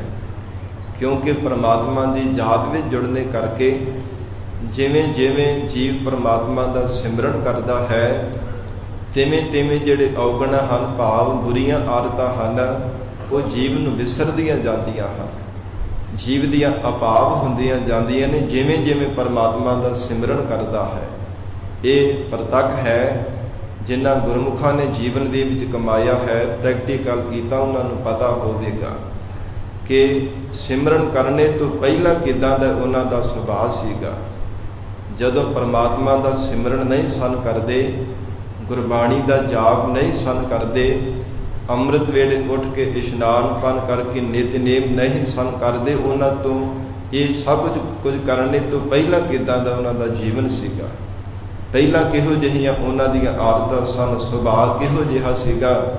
ਪਰ ਜਦੋਂ ਤੋਂ ਅੰਮ੍ਰਿਤ ਵੇਲੇ ਉੱਠ ਕੇ ਇਸ਼ਨਾਨ ਪਾਨ ਕਰਕੇ ਨਿਤਨੇਮ ਕਰਨਾ ਸ਼ੁਰੂ ਕੀਤਾ, ਭਾਵਨਾ ਦੇ ਨਾਲ ਸ਼ਰਧਾ ਤੇ ਭਰੋਸਾ ਰੱਖ ਕੇ ਗੁਰੂ ਕੀ ਬਾਣੀ ਦਾ ਜਾਪ ਕਰਨਾ ਸ਼ੁਰੂ ਕੀਤਾ, ਸਤ ਸੰਗਤ ਕਰਨੀ ਸ਼ੁਰੂ ਕੀਤੀ, ਫਿਰ ਬਾਅਦ ਵਿੱਚ ਐਟੋਮੈਟਿਕਲੀ ਸੁਭਾਵਿਕ ਸੁਦੇ ਸਿੱਧ ਹੀ ਉਹਨਾਂ ਦੀਆਂ ਆਦਤਾਂ ਦਾ, ਸੁਭਾਅ ਦਾ ਕਿਹੋ ਜਿਹਾ ਫਰਕ ਆਇਆ ਉਹ ਗੁਰਮੁਖ ਜਾਣਦੇ ਹੈ। ਕਿਉਂਕਿ ਐਸੀ ਸਿਮਰਨ ਦੇ ਵਿੱਚ ਐਸੀ ਸ਼ਕਤੀ ਹੈ, ਪਰਮਾਤਮਾ ਦੇ ਨਾਮ ਜਪਣੇ ਵਿੱਚ ਐਸੀ ਤਾਕਤ ਹੈ। ਕੋਈ ਵੀ ਪ੍ਰਾਣਾ ਧਾਰੀ ਜੀਵ ਭਾਵਨਾ ਦੇ ਨਾਲ ਪਰਮੇਸ਼ਰ ਨੂੰ ਜਪਦਾ, ਉਹਦੀਆਂ ਬੁਰੀਆਂ ਆਦਤਾਂ ਵੀ ਸੁਧਰ ਜਾਂਦੀਆਂ ਹਨ। ਮਨੁੱਖ ਦੇ ਜਿਹੜੇ ਅੰਦਰ ਔਗਣ ਹੈ ਨਾ, ਬੁਰੇ ਐਬਾਂ ਦੇ ਨਾਲ ਭਰਿਆ ਹੋਇਆ, ਜਿਤਨੇ ਵੀ ਜੀਵ ਦੇ ਅੰਦਰ ਦੋਸ਼ ਹੈ, ਸਾਰੇ ਉਹ ਮਿਟ ਜਾਂਦੇ ਹੈ। ਬੁਰਾ ਸੁਭਾਅ ਜੀਵ ਦਾ ਜਿਹੜਾ ਉਹ ਬਦਲ ਜਾਂਦਾ, ਤਬਦੀਲ ਹੋ ਜਾਂਦਾ, ਸੁਭਾਅ ਵੀ ਮਨੁੱਖ ਦਾ ਚੰਗਾ ਹੋ ਜਾਂਦਾ ਹੈ।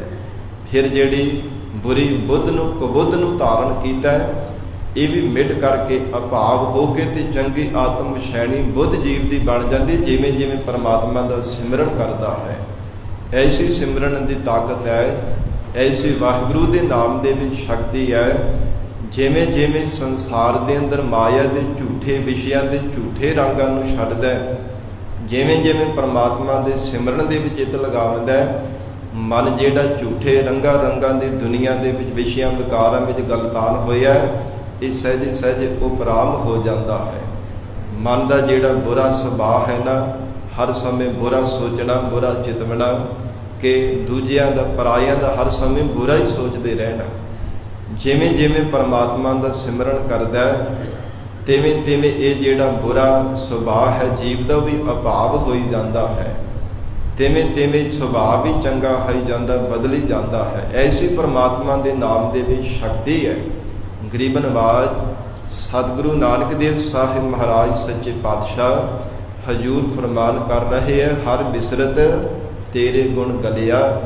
ਤੇ ਜੀਵ ਜੇ ਪਰਮਾਤਮਾ ਨੂੰ ਵਿਸਾਰ ਦਿੱਤਾ, ਜੇਕਰ ਤੇਰੇ ਅੰਦਰ ਸ਼ੁਭ ਗੁਣਾਂ ਦੀ ਅੰਸ਼ ਹੈ ਨਾ, ਉਹ ਵੀ ਖਤਮ ਹੋ ਜਾਵੇਗੀ। ਸ਼ੁਭ ਗੁਣ ਤੇਰੇ ਅੰਦਰ ਗਲਦੇ ਜਾ ਰਹੇ ਹੈ, ਤੂੰ ਪਰਮਾਤਮਾ ਨੂੰ ਵਿਸਾਰ ਦਿੱਤਾ, ਪਰਮੇਸ਼ਰ ਦਾ ਸਿਮਰਨ ਨਹੀਂ ਕਰਦਾ, ਵਾਹਿਗੁਰੂ ਦੀ ਯਾਦ ਵਿੱਚ ਨਹੀਂ ਜੁੜਦਾ।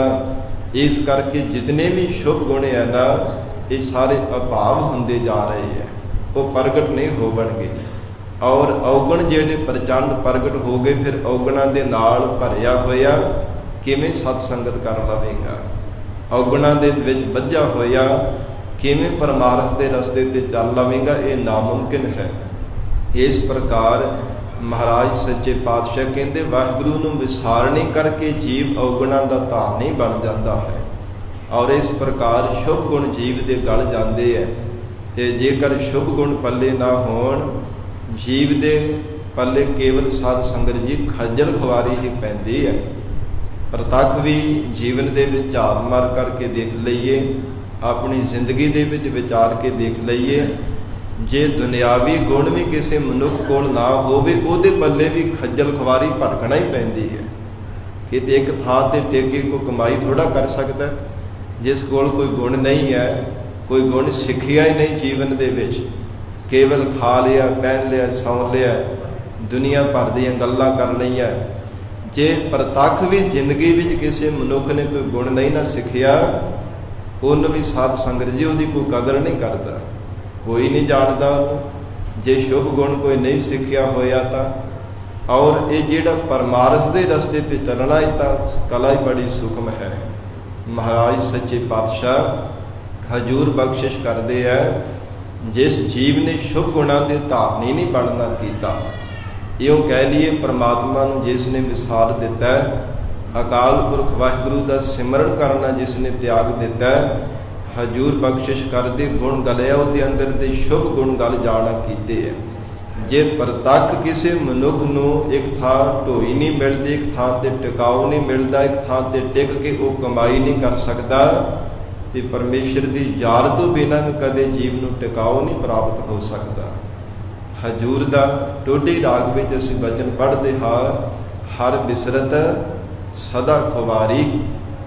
ਜੇ ਪਰਮੇਸ਼ਰ ਨੂੰ ਵਿਸਾਰ ਦਿੱਤਾ, ਇਹ ਜੀਵ ਤੇਰੇ ਪੱਲੇ ਕੇਵਲ ਖੱਜਲ ਖੁਆਰੀ ਹੀ ਪੈਣ ਵਾਲੀ ਹੈ। ਤੈਨੂੰ ਟਿਕਾਉ ਨਹੀਂ ਕਦੇ ਚਿੱਤ ਕਰਕੇ ਮਿਲਣ ਵਾਲਾ, ਚਿੱਤ ਕਰਕੇ ਕਦੇ ਵੀ ਤੇਰੀ ਇਕਾਗਰਤਾ ਨਹੀਂ ਬਣੇਗੀ। ਮਨ ਤੇਰੇ ਨੂੰ ਕਦਾਚਿਤ ਵੀ ਸਕੂਨ ਨਹੀਂ ਪ੍ਰਾਪਤ ਹੋ ਸਕਦਾ ਜੇ ਪਰਮਾਤਮਾ ਨੂੰ ਵਿਸਾਰ ਦਿੱਤਾ। ਇਉਂ ਹੀ ਧੰਨ ਗੁਰੂ ਨਾਨਕ ਦੇਵ ਸਾਹਿਬ ਸੱਚੇ ਪਾਤਸ਼ਾਹ ਮਹਾਰਾਜ ਫਰਮਾਨ ਕਰ ਰਹੇ ਹੈ, ਹਰ ਬਿਸਰਤ ਤੇਰੇ ਗੁਣ ਗਲਿਆ। ਹੇ ਜੀਵ, ਪਰਮੇਸ਼ਰ ਨੂੰ ਵਿਸਾਰਣੇ ਕਰਕੇ ਤੇਰੇ ਅੰਦਰ ਦੇ ਜੋ ਸ਼ੁਭ ਗੁਣ ਹਨ, ਉਹ ਗਲਦੇ ਜਾ ਰਹੇ ਹਨ। ਵਿਸਰਾਮ ਦੇ ਕੇ ਮਹਾਰਾਜ ਸੱਚੇ ਪਾਤਸ਼ਾਹ ਫਰਮਾਉਂਦੇ ਹਨ, ਨਾਮ ਜਤੀ ਸਤੀ ਨਹੀਂ ਪੜਿਆ। ਇਹ ਪੰਕਤੀ ਤੋਂ ਪਹਿਲਾਂ ਫਿਰ ਆਰੰਭ ਤੋਂ ਪੜ੍ਹ ਦੇਵੋ, ਕਿਉਂਕਿ ਹੁਣ ਬ੍ਰਹਮ ਵੇਦਿਆਂ ਦੇ ਪ੍ਰਥਾਏ ਅੰਤਰੀ ਭਾਵ ਦੇ ਵਿੱਚ ਮਹਾਰਾਜ ਸੱਚੇ ਪਾਤਸ਼ਾਹ ਜੀ ਨੇ ਉਪਦੇਸ਼ ਬਖਸ਼ਿਸ਼ ਕੀਤਾ। ਫਿਰ ਆਰੰਭ ਤੋਂ ਪੜ੍ਹ ਦੇਵੋ ਜੀ। ਇੱਕ ਸਾਰ ਵਰਣੈ ਭਈ ਲੈ ਨਿਵਾਸਾ। ਸਿੱਖਾਂ ਨੇ ਬੇਨਤੀ ਕੀਤੀ, ਮਹਾਰਾਜ ਸੱਚੇ ਪਾਤਸ਼ਾਹ ਜੋ ਬ੍ਰਹਮ ਵੇਦੇ ਹੈ, ਬੰਦਗੀ ਕਰਨ ਵਾਲੇ ਮਹਾਂਪੁਰਖ ਹੈ, ਤਿਨਾਂ ਦੇ ਪ੍ਰਥਾਈ ਮਹਾਰਾਜ ਸੱਚੇ ਪਾਤਸ਼ਾਹ ਜੀ ਉਪਦੇਸ਼ ਬਖਸ਼ੋ। ਹੇ ਗਰੀਬ ਨਵਾਜ ਸਤਿਗੁਰੂ ਜੀ, ਆਪ ਬ੍ਰਹਮ ਬੇਤਿਆਂ ਦੇ ਪ੍ਰਥਾਈ ਸਾਨੂੰ ਉਪਦੇਸ਼ ਦੇਵੋ। ਸਤਿਗੁਰੂ ਮਹਾਰਾਜ ਸੱਚੇ ਪਾਤਸ਼ਾਹ ਬਖਸ਼ਿਸ਼ ਕਰਦੇ ਹੈ, ਤਿਤ ਸਰਵਰੜੈ ਭਾਈ ਲੈ ਨਿਵਾਸਾ। ਜਿਨ੍ਹਾਂ ਬ੍ਰਹਮ ਬੇਤੇ ਬੰਦਗੀ ਕਰਨ ਵਾਲੇ ਮਹਾਂਪੁਰਖਾਂ ਦਾ ਭਲੀ ਪ੍ਰਕਾਰ ਬ੍ਰਹਮਾਨੰਦ ਰੂਪੀ ਸਰੋਵਰ ਦੇ ਵਿੱਚ ਨਿਵਾਸ ਹੋ ਜਾਵਣਾ ਕੀਤਾ ਹੈ। ਪਾਣੀ ਪਾਵਕ ਤਿਨਹਿ ਕੀਆ।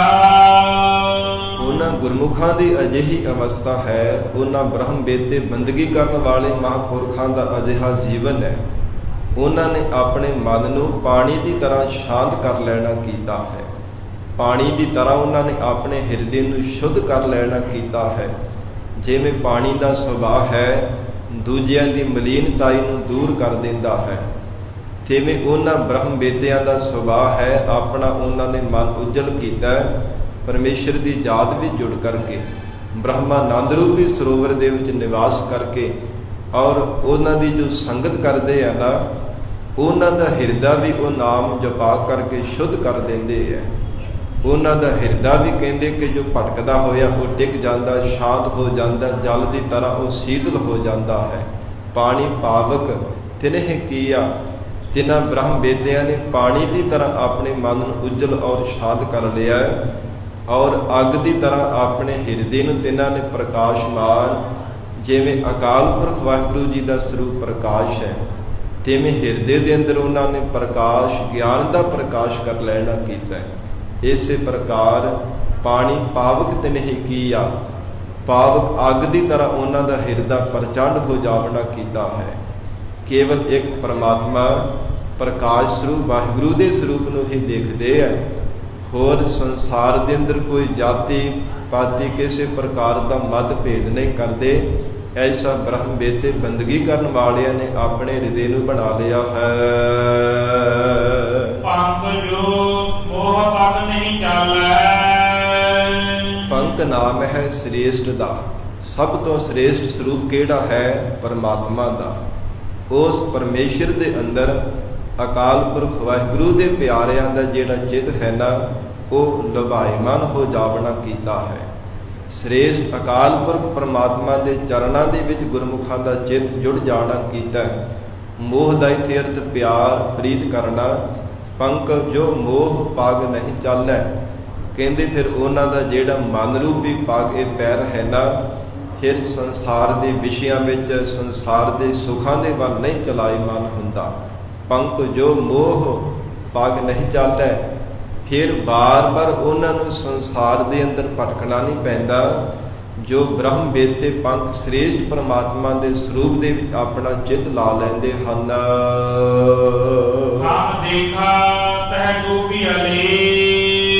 ਧੰਨ ਗੁਰੂ ਨਾਨਕ ਦੇਵ ਸਾਹਿਬ ਸੱਚੇ ਪਾਤਸ਼ਾਹ ਫਰਮਾਉਂਦੇ ਹੈ, ਹੇ ਸਿੱਖੋ, ਅਸਾਂ ਨੇ ਦੇਖਿਆ ਹੈ ਉਹ ਜੋ ਬ੍ਰਹਮ ਬੇਤੇ ਆ ਨਾ, ਜਿਨ੍ਹਾਂ ਨੇ ਬ੍ਰਹਮਾਨੰਦ ਰੂਪੀ ਸਰੋਵਰ ਦੇ ਵਿੱਚ ਨਿਵਾਸ ਕਰ ਲਿਆ ਹੈ, ਉਹ ਉੱਥੇ ਕਹਿੰਦੇ ਵਾਹਿਗੁਰੂ ਦੇ ਗੁਣ ਗਾਉਣ ਰੂਪ ਡੁੱਬਕੀਆਂ ਲਗਾਉਂਦੇ ਹੈ।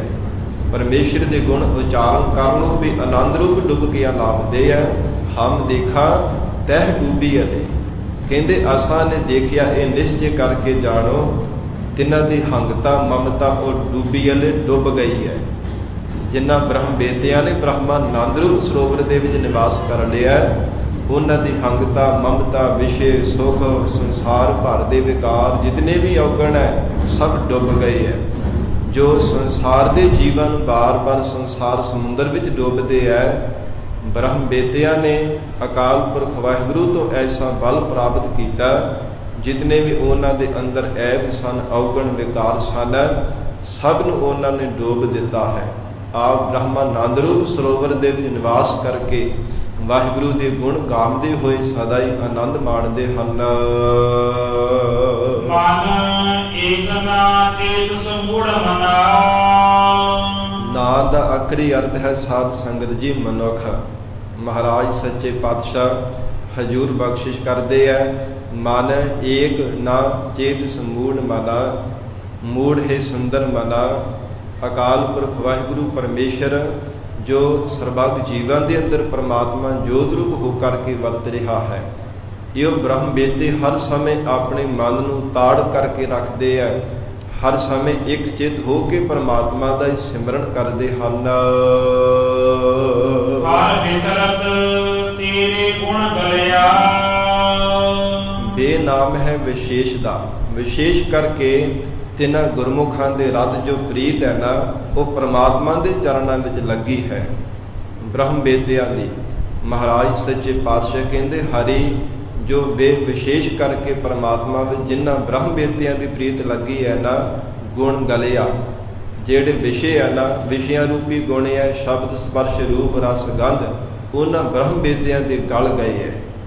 ਜੋ ਬਾਰ-ਬਾਰ ਜੀਵ ਨੂੰ ਸੰਸਾਰ ਦੇ ਅੰਦਰ ਹੀ ਜੰਮਣ ਮਰਨ ਦੇ ਗੇੜੇ ਵਿੱਚ ਪਾਉਣ ਵਾਲੇ ਹੈ, ਬਾਰ-ਬਾਰ ਮੰਦੀਆਂ ਵਾਸ਼ਨਾਵਾਂ ਅੰਦਰ ਪੈਦਾ ਕਰਨ ਵਾਲੇ ਹੈ। ਮਹਾਰਾਜ ਸੱਚੇ ਪਾਤਸ਼ਾਹ ਕਹਿੰਦੇ ਗੁਣ ਗਲਿਆ। ਉਹਨਾਂ ਬ੍ਰਹਮ ਬੇਦਿਆਂ ਦੇ ਐਸੇ ਵਿਸ਼ੇ ਰੂਪੀ ਜੋ ਗੁਣ ਹਨ, ਉਹ ਗਲ ਜਾਣਾ ਕੀਤੇ ਹਨ। ਵਿਸਰਾਮ ਦੇ ਕੇ ਧੰਨ ਗੁਰੂ ਨਾਨਕ ਦੇਵ ਸਾਹਿਬ ਸੱਚੇ ਪਾਤਸ਼ਾਹ ਫਰਮਾਨ ਕਰ ਰਹੇ ਹਨ। ਨਾਮ ਜਤੀ ਸਤੀ ਨਹੀਂ ਪੜਿਆ। ਫਿਰ ਮਹਾਰਾਜ ਸੱਚੇ ਪਾਤਸ਼ਾਹ ਜੀ ਕਹਿਣ ਲੱਗੇ, ਹੈ ਗੁਰਸਿੱਖੋ, ਉਹਨਾਂ ਬ੍ਰਹਮ ਬੇਦਿਆਂ ਵਿੱਚ ਇਤਨੀ ਜ਼ਿਆਦਾ ਨਿਮਰਤਾ ਹੁੰਦੀ ਹੈ, ਉਸ ਨੂੰ ਕੋਈ ਕਥਨ ਨਹੀਂ ਕਰ ਸਕਦਾ। ਕਿਉਂਕਿ ਪਰਮਾਤਮਾ ਦਾ ਜੇ ਸਰੂਪ ਹੋਣਾ ਤੇ ਫਿਰ ਪਰਮਾਤਮਾ ਜੈਸੇ ਹੀ ਬਣਨਾ ਪੈਂਦਾ ਹੈ।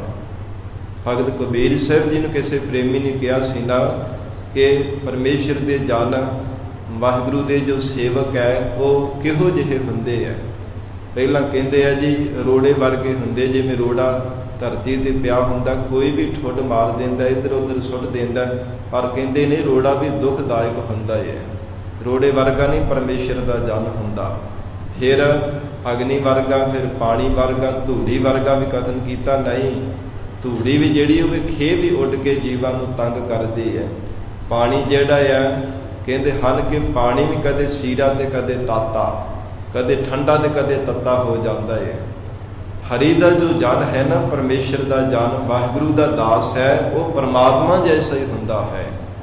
ਜਿਵੇਂ ਪਰਮਾਤਮਾ ਹੈ ਤਿਵੇਂ ਉਹ ਪਰਮਾਤਮਾ ਦਾ ਜਨ ਪਰਮੇਸ਼ਰ ਦਾ ਰੂਪ ਹੀ ਹੋਣਾ ਚਾਹੀਦਾ, ਨਾ ਕਿ ਰੋੜੇ ਵਰਗਾ, ਨਾ ਕਿ ਪਾਣੀ ਵਰਗਾ, ਨਾ ਕਿ ਖੇ ਵਰਗਾ, ਕਿਸੇ ਵਰਗਾ ਵੀ ਨਹੀਂ ਹੈ। ਇੱਕ ਪੱਖੀ ਦ੍ਰਿਸ਼ਟਾਂਤ ਦੇ ਕਰਕੇ ਜ਼ਰੂਰ ਜ਼ਿਕਰ ਕੀਤਾ ਜਾ ਸਕਦਾ ਐਸੀ ਨਿਮਰਤਾ, ਪਰ ਵਾਸਤਵ ਦੇ ਵਿੱਚ ਕਹਿੰਦੇ ਕਿ ਉਹ ਪਰਮਾਤਮਾ ਦਾ ਪਿਆਰਾ, ਪਰਮਾਤਮਾ ਜੈਸਾ ਹੀ ਹੁੰਦਾ ਹੈ। ਹਰ ਜਨ ਐਸਾ ਚਾਹੀਏ ਜੈਸਾ ਹਰ ਹੀ ਹੋਏ, ਜਿਹੋ ਜਿਹਾ ਪਰਮੇਸ਼ਰ ਆਪ ਹੈ। ਇਉਂ ਗਰੀਬ ਨਵਾਜ ਧੰਨ ਗੁਰੂ ਨਾਨਕ ਦੇਵ ਸਾਹਿਬ ਮਹਾਰਾਜ ਸੱਚੇ ਪਾਤਸ਼ਾਹ ਫਰਮਾਨ ਕਰ ਰਹੇ ਹੈ, ਨਾ ਹਉ ਜਤੀ ਸਤੀ ਨਹੀਂ ਪੜਿਆ। ਕਹਿੰਦੇ ਕਿ ਉਹਨਾਂ ਬ੍ਰਹਮ ਬੇਦਿਆਂ ਵਿੱਚ ਇਤਨੀ ਜ਼ਿਆਦਾ ਨਿਮਰਤਾ ਹੁੰਦੀ ਹੈ, ਜਰ ਦੇ ਵਿੱਚ ਵੀ ਭਾਵੇਂ ਉਹ ਪਰਪੱਕ ਹੁੰਦੇ ਹੈ, ਹਿਰਦੇ ਕਰਕੇ ਉਹਨਾਂ ਦੀ ਪੱਕੀ ਅਡੋਲਤਾ ਹੁੰਦੀ ਹੈ। ਜਦ ਕਿਹੋ ਜਿਹਾ ਹੁੰਦਾ ਹੈ, ਏਕਾ ਨਾਰੀ ਜਦੀ ਹੋਏ ਪਰ ਨਾਰੀ ਧੀ ਭੈਣ ਵਖਾਣੈ, ਦੇਖ ਪਰਾਈਆ ਚੰਗੀਆ ਮਾਵਾਂ ਭੈਣਾਂ ਧੀਆ ਜਾਣੈ। ਇਹ ਬ੍ਰਹਮ ਬੇਦਿਆਂ ਦਾ ਜਦ ਹੈ, ਜੋ ਮਹਾਰਾਜ ਸੱਚੇ ਪਾਤਸ਼ਾਹ ਜੀ ਨੇ ਹਰ ਇੱਕ ਗੁਰਸਿੱਖ ਨੂੰ ਹੁਕਮ ਕੀਤਾ ਹੈ। ਹਜ਼ੂਰ ਨੇ ਇਹ ਬਚਨ ਕੀਤੇ ਹੈ, ਮਹਾਰਾਜ ਸੱਚੇ ਪਾਤਸ਼ਾਹ ਸਤਿਗੁਰੂ ਜੀ ਦੇ ਬਚਨਾਂ ਅਨੁਸਾਰ ਜਿਨ੍ਹਾਂ ਬੰਦਗੀ ਕਰਨ ਵਾਲੇ ਬ੍ਰਹਮ ਬੇਦਿਆਂ ਨੇ ਐਸਾ ਜੀਵਨ ਦੇ ਵਿੱਚ ਧਾਰਨ ਕੀਤਾ ਹੈ। ਹਜ਼ੂਰ ਕਹਿੰਦੇ ਉਹ ਜਤ ਰੱਖਦਿਆਂ ਹੋਇਆ ਵੀ ਕਹਿੰਦੇ ਕਿ ਅਸੀਂ ਜਤੀ ਨਹੀਂ ਆ। ਇੰਨੀ ਜ਼ਿਆਦਾ ਉਹ ਨਿਮਰਤਾ ਧਾਰਨ ਕਰਕੇ ਰੱਖਦੇ ਹੈ। ਕਿਧਰੇ ਸੂਖਮ ਜਿੰਨਾ ਵੀ ਕਿਤੇ ਹੰਕਾਰ ਨਾ ਆ ਜਾਵੇ ਕਿ ਜੇ ਮੈਂ ਕਹਾਂਗਾ ਕਿ ਮੈਂ ਜਤੀ ਹਾਂ ਜੀ, ਮੇਰੇ ਵਰਗਾ ਕੋਈ ਜਤੀ ਨਹੀਂ ਹੈ, ਮੇਰੇ ਵਰਗਾ ਕੋਈ ਜਤ ਰੱਖਣ ਵਾਲਾ ਨਹੀਂ ਜੀ, ਮੈਂ ਤਾਂ ਜਤ ਰੱਖਦਾ, ਮੈਂ ਤਾਂ ਜਤੀ ਹਾਂ ਜੀ। ਉਹ ਇੰਨੀ ਸੂਖਮ ਜਿੰਨੀ ਹੰਕਾਰ ਹਉਮੈ ਤੋਂ ਬਚਣ ਵਾਸਤੇ ਇਹ ਕਹਿੰਦੇ ਜੀ ਅਸੀਂ ਜਤੇ ਵੀ ਨਹੀਂ ਮਹਾਰਾਜ, ਸਾਡੇ ਤੋਂ ਜਤ ਵੀ ਨਹੀਂ ਰੱਖਿਆ ਜਾ ਸਕਦਾ। ਇਹ ਆਪ ਜੀ ਦੀ ਹੀ ਬਖਸ਼ਿਸ਼ ਹੈ। ਔਰ ਇਸੇ ਪ੍ਰਕਾਰ ਨਾ ਹਉ ਜਤੀ ਸਤੀ ਨਹੀਂ ਪੜਿਆ, ਸਤੀ ਮਹਾਰਾਜ ਸਾਡੇ ਤੋਂ ਸਤ ਵੀ ਨਹੀਂ ਰੱਖਿਆ ਜਾਂਦਾ। ਭਾਵੇਂ ਉਹ ਗੁਰਮੁਖ ਪਿਆਰੇ ਬ੍ਰਹਮ ਬੇਤੇ ਸਤ ਪ੍ਰਤੱਗੀ ਹੁੰਦੇ ਆ, ਜੋ ਵੀ ਮੁਖ ਤੋਂ ਬਚਨ ਕਰਦੇ ਉਹ ਸੱਚਾ ਹੁੰਦਾ ਹੈ, ਕਦਾਚਿਤ ਵੀ ਝੂਠ ਨਹੀਂ ਬੋਲਦੇ। ਇਹ ਨਹੀਂ ਹੈ ਕਿ ਛਲ ਕਰਕੇ ਫਰੇਬ ਕਰਕੇ ਕਿਸੇ ਨੂੰ ਬਚਨ ਕਰ ਦਿੱਤਾ, ਉਸ ਬਚਨ ਕਰਨ ਵਾਲੇ ਨੂੰ ਭੰਬਲ ਭੂਸੇ ਵਿੱਚ ਪਾ ਕੇ ਤੇ ਆਪ ਭਾਵੇਂ ਮੁੜ ਕੇ ਟਿਚਰਾਂ ਕਰਨ ਆਪ ਖੁਸ਼ ਹੋਣ, ਅਜਿਹਾ ਬ੍ਰਹਮ ਵੇਦਿਆਂ ਦਾ ਜੀਵਨ ਨਹੀਂ ਹੋਇਆ ਕਰਦਾ। ਜਿੱਥੇ ਜਤ ਰੱਖਦੇ ਐ ਉੱਥੇ ਸਤ ਪ੍ਰਤੱਗੇ ਵੀ ਹੁੰਦੇ। ਜੋ ਬਚਨ ਕਰਦੇ ਆ ਨਾ ਉਹ ਸੱਚਾ ਹੀ ਬਚਨ ਕਰਦੇ ਆ, ਕਦੇ ਝੂਠਾ ਨਹੀਂ ਬਚਨ ਕਰਦੇ। ਫਿਰ ਬਾਰ-ਬਾਰ ਉਹ ਬੇਨਤੀਆਂ ਵੀ ਕਰਦੇ ਆ, ਮਹਾਰਾਜ ਭਾਵੇਂ ਹਜੂਰ ਕਹਿੰਦੇ ਉਹ ਸਤ ਪ੍ਰਤੱਗੇ ਵੀ ਹੁੰਦੇ, ਫੇਰ ਵੀ ਕਹਿੰਦੇ ਮਹਾਰਾਜ ਸਾਡੇ ਤੋਂ ਸਤ ਪ੍ਰਤਾਗੇ ਸੱਚਾ ਬਚਨ ਵੀ ਸਾਡੇ ਤੋਂ ਕਮਾਇਆ ਨਹੀਂ ਜਾਂਦਾ, ਮਹਾਰਾਜ ਅਸੀਂ ਸਤੀ ਵੀ ਨਹੀਂ ਹਾਂ। ਉਹ ਨਿਮਰਤਾ ਵਿੱਚ ਆ ਕੇ ਬਾਰ-ਬਾਰ ਬੇਨਤੀਆਂ ਕਰਦੇ ਆ। ਭਾਵੇਂ ਜਿਤਨੇ ਵੀ ਧਾਰਮਿਕ ਗ੍ਰੰਥ ਹੈ, 18 ਪੁਰਾਣ ਹਨ, 6 ਸ਼ਾਸਤਰ ਹੈ, 4 ਵੇਦ ਹੈ, 27 ਸਿਮਰਤੀਆਂ, ਜਿਤਨੀਆਂ ਵੀ ਸੁਰਤੀਆਂ ਨੇ, ਜਿਤਨੇ ਵੀ ਗ੍ਰੰਥ ਹੈ, ਭਾਵੇਂ ਉਹਨਾਂ ਦੇ ਹਸਤਾਮਲ ਹੱਥ ਤੇ ਔਲੇ ਦੀ ਤਰ੍ਹਾਂ ਸਾਰੇ ਉਹਨਾਂ ਨੂੰ ਗਿਆਨ, ਉਹਨਾਂ ਨੂੰ ਪਤਾ ਹੋਵੇ ਕਿਹੜੇ ਗ੍ਰੰਥ ਦੇ ਵਿੱਚ ਕਿਹੜਾ ਗਿਆਨ ਦੱਸਿਆ ਹੈ, ਕਿਸ ਸ਼ਾਸਤਰ ਵਿੱਚ ਕਿਹੋ ਜਿਹਾ, ਕਿਸ ਵੇਦ ਵਿੱਚ ਕਿਹੜਾ ਕਰਮ ਕਾਂਡ ਦੱਸਿਆ, ਕਿਹੜਾ ਗਿਆਨ ਦੱਸਿਆ, ਹਰ ਇੱਕ ਗਿਆਨ ਉਹਨਾਂ ਦੇ ਕੋਲ ਹੋਵੇ। ਪਰ ਫੇਰ ਵੀ ਕਹਿੰਦੇ ਮਹਾਰਾਜ ਸੱਚੇ ਪਾਤਸ਼ਾਹ ਨਾ ਹਉ ਜਤੀ ਸਤੀ ਨਹੀਂ ਪੜ੍ਹਿਆ। ਮਹਾਰਾਜ ਅਸੀਂ ਕੋਈ ਵੇਦ, ਕੋਈ ਸ਼ਾਸਤਰ, ਕੋਈ ਧਾਰਮਿਕ ਗ੍ਰੰਥ ਨਹੀਂ ਪੜ੍ਹਨਾ ਕੀਤਾ। ਦੁਨੀਆ ਭਰ ਦਾ ਭਾਵੇਂ ਉਹਨਾਂ ਕੋਲ ਕੋਈ ਗਿਆਨ ਹੋਵੇ ਔਰ ਅਧਿਆਤਮਿਕ ਗਿਆਨ ਹੋਵੇ, ਫੇਰ ਵੀ ਉਹ ਬਾਰ-ਬਾਰ ਨਿਮਰਤਾ ਵਿੱਚ ਆ ਕੇ ਬੇਨਤੀਆਂ ਕਰਦੇ ਨੇ, ਸੱਚੇ ਪਾਤਸ਼ਾਹ ਮਹਾਰਾਜ ਨਾ ਅਸੀਂ ਜਤ ਰੱਖਣ ਵਾਲੇ, ਮਹਾਰਾਜ ਨਾ ਅਸੀਂ ਸਤ ਪ੍ਰਤੱਗੀ ਹਾਂ, ਹੇ ਮਹਾਰਾਜ ਨਾ ਹੀ ਅਸੀਂ ਕੋਈ ਵੇਦ ਸ਼ਾਸਤਰ, ਕੋਈ ਗ੍ਰੰਥ ਪੜ੍ਹਨ ਵਾਲੇ ਹਾਂ, ਕਿ ਪ੍ਰਮਾਤਮਾ ਆਪ ਜੀ ਦਾ ਹੀ ਬਖਸ਼ਿਆ ਹੋਇਆ ਬਲ ਹੈ। ਇਹ ਬ੍ਰਹਮ ਵੇਦਿਆਂ ਦੀ ਨਿਮਰਤਾ ਹੈ। ਨਿਮਰਤਾ ਵਿੱਚ ਰਹਿ ਕੇ ਜੀਵਨ ਨਿਰਵਾਹ ਕਰਦੇ ਹਨ। ਮੂਰਖ ਮੁਗਦਾ ਜਨਮ ਭਇਆ। ਹੇ ਮਹਾਰਾਜ ਵੇਦ ਸ਼ਾਸਤਰ ਦੇ ਗਿਆਨ ਤੋਂ ਹੀਣੇ ਹੋਣ ਕਰਕੇ ਅਸੀਂ ਮੂਰਖ ਹਾਂ। ਇਸ ਪ੍ਰਕਾਰ ਮੂਰਖ ਮੁਗਦਾ ਜਨਮ ਭਇਆ। ਮੁਗਧ ਕਹਿੰਦੇ ਨੇ ਮਹਾਮੂਰਖ ਨੂੰ। ਇਉਂ ਬਾਰ-ਬਾਰ ਬੇਨਤੀਆਂ ਕਰਦੇ ਹੈ। ਤੇ ਮੁਗਦਾ ਨਾਮ ਸੁੰਦਰਤਾ ਦਾ ਵੀ ਹੈ। ਮੁਗਦਾ ਸੁੰਦਰਤਾ ਨੂੰ ਵੀ ਆਖਿਆ ਜਾਂਦਾ ਹੈ। ਭਾਵੇਂ ਸੁੰਦਰ ਸਰੂਪ ਵੀ ਪਰਮਾਤਮਾ ਨੇ ਬਖਸ਼ਿਆ ਹੋਵੇ, ਫਿਰ ਵੀ ਕਹਿੰਦੇ ਮਹਾਰਾਜ ਸਾਡਾ ਕਰੂਪ ਹੈ, ਮਹਾਰਾਜ ਸਾਡਾ ਹਿਰਦਾ ਸੁੰਦਰ ਨਹੀਂ ਹੈ। ਹਿਰਦਾ ਜੇ ਔਗਣਾ ਦੇ ਨਾਲ ਭਰਿਆ ਤੇ ਸਾਡਾ ਸੁੰਦਰ ਸਰੂਪ ਬਣਿਆ ਹੋਇਆ ਭਲਾ ਕੀ ਕਰ ਸਕਦਾ ਹੈ। ਇਉਂ ਬਾਰ-ਬਾਰ ਨਿਮਰਤਾ ਵਿੱਚ ਆ ਕੇ ਉਹ ਗੁਰਮੁਖ ਬੇਨਤੀਆਂ ਕਰਦੇ ਹੈ। ਮੂਰਖ ਮੁਗਦਾ ਜਨਮ ਭਇਆ। ਮਹਾਰਾਜ ਅਧਿਆਤਮਕ ਗਿਆਨ ਤੋਂ ਸਖਣੇ ਹੋਣ ਕਰਕੇ ਅਸੀਂ ਮੂਰਖ ਹਾਂ, ਅਣਜਾਣ ਹਾਂ। ਮੂਰਖ ਦਾ ਵੈਸੇ ਅਖਰੀ ਅਰਥ ਹੁੰਦਾ ਹੈ ਅਣਜਾਣ। ਮੂਰਖ ਬੇਸਮਝ ਨੂੰ ਆਖਿਆ ਜਾਂਦਾ ਹੈ। ਉਹ ਸਭ ਕੁਝ ਸਮਝਦਾਰ ਹੋਣ ਦੇ ਬਾਵਜੂਦ ਵੀ ਬਾਰ-ਬਾਰ ਕਹਿੰਦੇ ਮਹਾਰਾਜ ਅਸੀਂ ਮੂਰਖ ਹਾਂ, ਮਹਾਰਾਜ ਅਸੀਂ ਬੇਸਮਝੇ ਹਾਂ, ਸਾਨੂੰ ਕੋਈ ਗਿਆਤ ਨਹੀਂ ਹੈ। ਹੇ ਪਰਮਾਤਮਾ, ਹੇ ਅਕਾਲ ਪੁਰਖ ਪਰਮੇਸ਼ਰ ਜੀ, ਮੂਰਖ ਮੁਗਦਾ ਜਨਮ ਭਇਆ। ਮਹਾਰਾਜ ਮਹਾਮੂਰਖਾਂ ਦੇ ਘਰ ਇਹ ਸੰਸਾਰ ਭਰ ਦੇ ਅੰਦਰ ਮਹਾਰਾਜ ਸਾਡਾ ਜਿਹੜਾ ਜਨਮ ਹੋਇਆ ਨਾ, ਭਾਵੇਂ ਸਿੱਖਾਂ ਦੇ ਘਰ ਜਨਮ ਹੋਇਆ ਹੋਵੇ, ਮਾਤਾ ਪਿਤਾ ਬਹੁਤ ਬੰਦਗੀ ਵਾਲੇ ਹੋਣ, ਸੇਵਾ ਤੇ ਸਿਮਰਨ ਕਰਨ ਵਾਲਿਆਂ ਨੇ ਜਨਮ ਦਿੱਤਾ ਹੋਵੇ, ਅੱਗੇ ਉਹ ਬ੍ਰਹਮ ਵੇਤਾ ਵੀ ਹੋਵੇ, ਪਰ ਧੰਨ ਗੁਰੂ ਨਾਨਕ ਦੇਵ ਸਾਹਿਬ ਸੱਚੇ ਪਾਤਸ਼ਾਹ ਕਹਿੰਦੇ ਉਹ ਨਿਮਰਤਾ ਵਿੱਚ ਆ ਕੇ ਇਉਂ ਹੀ ਬਾਰ-ਬਾਰ ਬੇਨਤੀਆਂ ਕਰਦੇ ਹੈ। ਮਹਾਰਾਜ ਮੂਰਖ ਮੁਗਦਾ ਜਨਮ ਭਇਆ। ਮਹਾਰਾਜ ਸਾਡਾ ਬੇਸਮਝਿਆਂ ਦੇ ਘਰ ਵਿੱਚ ਜਨਮ ਹੋਇਆ। ਹੇ ਪਰਮਾਤਮਾ, ਹੇ ਅਕਾਲ ਪੁਰਖ ਪਰਮੇਸ਼ਰ, ਐਸਾ ਆਪ ਨੇ ਸੰਸਾਰ ਦੇ ਅੰਦਰ ਸਾਨੂੰ ਜਨਮ ਦਿੱਤਾ ਹੈ। ਪ੍ਰਣਵਤ ਨਾਨਕ ਤਿਨ ਕੀ ਸਰਣਾ। ਸ਼ਬਦ ਦੀਆਂ ਸਮਾਪਤੀ ਦੀਆਂ ਪੰਕਤੀਆਂ ਵਿੱਚ ਧੰਨ ਗੁਰੂ ਨਾਨਕ ਦੇਵ ਸਾਹਿਬ ਸੱਚੇ ਪਾਤਸ਼ਾਹ ਫਰਮਾਉਂਦੇ ਹੈ, ਹੇ ਅਕਾਲ ਪੁਰਖ ਪਰਮੇਸ਼ਰ ਜੀ, ਪ੍ਰਣਵਤ ਦੋਨੋਂ ਹੱਥ ਜੋੜ ਕੇ ਅਸੀਂ ਬੇਨਤੀ ਕਰ ਰਹੇ ਹਾਂ। ਮਹਾਰਾਜ ਨਿਮਰਤਾ ਵਿੱਚ ਆ ਕੇ ਆਪ ਜੀ ਦੇ ਚਰਨਾਂ ਵਿੱਚ ਬੇਨਤੀ ਕਰਦੇ ਆ। ਪ੍ਰਣਵਤ ਨਾਨਕ ਤਿਨ ਕੀ ਸਰਣਾ। ਮਹਾਰਾਜ ਉਹਨਾਂ ਬ੍ਰਹਮ ਵੇਦਿਆਂ ਦੀ ਅਸਾਂ ਨੇ ਸ਼ਰਨ ਧਾਰਨ ਕੀਤੀ ਹੈ, ਜਿਨ ਤੂੰ ਨਾਹੀ ਵਿਸਰਿਆ, ਜਿਨ੍ਹਾਂ ਦੇ ਹਿਰਦੇ ਵਿੱਚੋਂ ਮਹਾਰਾਜ ਆਪ ਜੀ ਕਦੇ ਵੀ ਵਿਸਰਦੇ ਨਹੀਂ ਹੋ। ਹਰ ਇੱਕ ਸਵਾਸ ਨਾਲ ਆਪ ਜੀ ਦਾ ਉਹ ਚਿੰਤਨ ਕਰਦੇ ਹੈ। ਕਦਾਚਿਤ ਵੀ ਮਹਾਰਾਜ ਆਪ ਜੀ ਦੀ ਯਾਦ ਨੂੰ ਵਿਸਾਰਦੇ ਨਹੀਂ ਹੈ। ਹਰ ਇੱਕ ਸਵਾਸ ਉਹ ਸਫਲਾ ਕਰਦੇ ਹੈ। ਦਮ ਦਮ ਸਦਾ ਸੰਭਾਲਦਾ, ਦਮ ਨਾ ਬਿਰਥਾ ਜਾਏ, ਅਮੋਲਕ ਸਵਾਸ ਜਾਣ ਕੇ ਮਹਾਰਾਜ ਹਰ ਸਮੇਂ ਹਰ ਇੱਕ ਸਵਾਸ ਨਾਲ ਆਪ ਜੀ ਦਾ ਚਿੰਤਨ ਕਰਦੇ ਹੈ। ਜਿਨ੍ਹਾਂ ਦੇ ਪਰਥਾਏ ਹਜੂਰ ਨੇ ਫਰਮਾਨ ਕੀਤਾ, ਕਹਿੰਦੇ ਹਨ ਜਿਨ੍ਹਾਂ ਸਾਸ ਗਿਰਾਸ ਨਾ ਵਿਸਰੈ, ਹਰ ਨਾਮਾ ਮਨ ਮੰਤ, ਧਨ ਸੇ ਸੇਈ ਨਾਨਕਾ, ਪੂਰਨ ਸੋਈ ਸੰਤ। हे ਪਰਮੇਸ਼ਰ ਜੀ, ਜੋ ਬੰਦਗੀ ਕਰਨ ਵਾਲੇ ਹਰ ਇੱਕ ਸਵਾਸ ਨਾਲ ਆਪ ਜੀ ਨੂੰ ਯਾਦ ਕਰਦੇ ਹੈ, ਮਨ ਕਰਕੇ ਕਦਾਚਿਤ ਵੀ ਆਪ ਜੀ ਦੀ ਯਾਦ ਵਿਸਾਰਦੇ ਨਹੀਂ। ਮਹਾਰਾਜ ਤਿਨ ਕੀ ਸਰਣਾ, ਉਹਨਾਂ ਦੀ ਆਸਾ ਨੇ ਸ਼ਰਨ ਧਾਰਨ ਕੀਤੀ ਹੈ। ਜਿਨ ਤੂੰ ਨਾਹੀਂ ਵਿਸਰਿਆ, ਜਿਨ੍ਹਾਂ ਨੂੰ ਕਦੇ ਆਪ ਜੀ ਵਿਸਰਦੇ ਨਹੀਂ ਹੋ, ਹਰ ਸਮੇਂ ਆਪ ਜੀ ਦੀ ਯਾਦ ਵਿੱਚ ਉਹ ਜੁੜੇ ਰਹਿੰਦੇ ਹੈ। ਸਰੀਰ ਕਰਕੇ ਭਾਵੇਂ ਸੰਸਾਰ ਵਿੱਚ ਵਿਚਰਦੇ ਹੈ, ਪਰ ਚਿੱਤ ਕਰਕੇ ਆਪ ਜੀ ਦੇ ਚਰਨਾਂ ਵਿੱਚ ਹੀ ਸਮਾਏ ਰਹਿੰਦੇ ਹੈ। ਹਿਰਦੇ ਕਰਕੇ ਕਦੇ ਵੀ ਉਹ ਮਹਾਰਾਜ ਸੱਚੇ ਪਾਤਸ਼ਾਹ ਜੀ ਆਪ ਜੀ ਨੂੰ ਵਿਸਾਰਦੇ ਨਹੀਂ ਹੈ। ਹਜੂਰ ਨੇ ਇਹ ਅਖੀਰਲੀ ਪੰਕਤੀ ਵਿੱਚ ਸਾਨੂੰ ਉਪਦੇਸ਼ ਬਖਸ਼ਿਸ਼ ਕੀਤਾ, हे ਗੁਰਸਿੱਖ, ਇਉਂ ਬਾਰ-ਬਾਰ ਜੋਦੜੀਆਂ ਕਰਿਆ ਕਰ। ਅਕਾਲ ਪੁਰਖ ਵਾਹਿਗੁਰੂ ਜੀ ਦੇ ਸਨਮੁਖ ਹੋ ਕਰਕੇ, ਧੰਨ ਸ੍ਰੀ ਗੁਰੂ ਗ੍ਰੰਥ ਸਾਹਿਬ ਸੱਚੇ ਪਾਤਸ਼ਾਹ ਜੀ ਦੇ ਸਨਮੁਖ ਹੋ ਕੇ, ਦੋਵੇਂ ਹੱਥ ਜੋੜ ਕੇ ਇੱਕ ਜਿੱਤ ਹੋ ਕੇ ਜੋਦੜੀ ਕਰਿਆ ਕਰ। ਮਹਾਰਾਜ ਪ੍ਰਣਮਤ ਨਾਨਕ ਤਿਨ ਕੀ ਸਰਣਾ, ਜਿਨ ਤੂੰ ਨਾਹੀਂ ਵਿਸਰਿਆ। हे ਸਤਿਗੁਰੂ ਸੱਚੇ ਪਾਤਸ਼ਾਹ ਜੀ, ਜਿਨ੍ਹਾਂ ਦੇ ਹਿਰਦੇ ਵਿੱਚੋਂ ਆਪ ਜੀ ਦੀ ਯਾਦ ਵਿਸਰਦੀ ਨਹੀਂ ਹੈ ਨਾ, ਮਹਾਰਾਜ ਉਹਨਾਂ ਦੀ ਸ਼ਰਨ, ਉਹਨਾਂ ਦੀ ਸੰਗਤ ਸਾਨੂੰ ਬਖਸ਼ਿਸ਼ ਕਰੋ। हे ਮਹਾਰਾਜ, ਤਿੰਨਾਂ ਬ੍ਰਹਮ ਬੇਤੇ ਬੰਦਗੀ ਕਰਨ ਵਾਲਿਆਂ ਦੀ ਸੰਗਤ ਸਾਨੂੰ ਬਖਸ਼ੋ। ਸਾਡੇ ਹਿਰਦੇ ਅੰਦਰ ਵੀ ਆਪ ਜੀ ਦੀ ਯਾਦ ਵਸ ਜਾਵੇ। ਜੋ ਆਪ ਜੀ ਦਾ ਫਰੇਮ ਰੂਪੀ ਰੰਗ ਉਹਨਾਂ ਬ੍ਰਹਮ ਬੇਤਿਆਂ ਦੇ ਹਿਰਦੇ ਦੇ ਲੱਗਾ ਹੈ, ਉਹ ਰੰਗ ਸਾਡੇ ਵੀ ਹਿਰਦੇ ਤੇ ਲੱਗ ਜਾਵੇ। ਸੰਸਾਰ ਭਰ ਦੇ ਵਿਸ਼ੇ ਸੁੱਖਾਂ ਦੇ ਰੰਗ ਸਾਰੇ ਅਭਾਵ ਹੋ ਜਾਣ। ਕੇਵਲ ਆਪ ਜੀ ਦਾ ਨਾਮ ਦਾ ਜੋ ਮਨਜੀਠ ਰੰਗ ਹੈ, ਸਾਡੇ ਹਿਰਦੇ ਤੇ ਲੱਗ ਜਾਵੇ। ਐਸੀ ਮਹਾਰਾਜ ਸੱਚੇ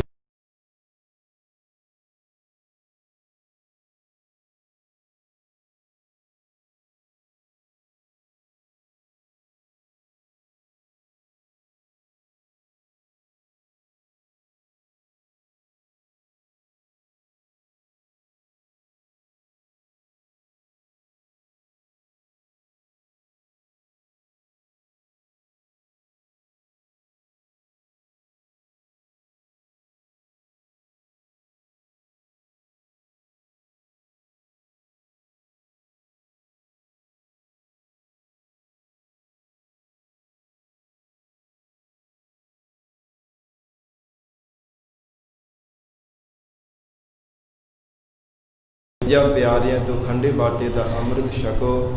ਪੰਜਾਂ ਕਕਾਰਾਂ ਦੇ ਧਾਰਨੀ ਹੋਵੋ।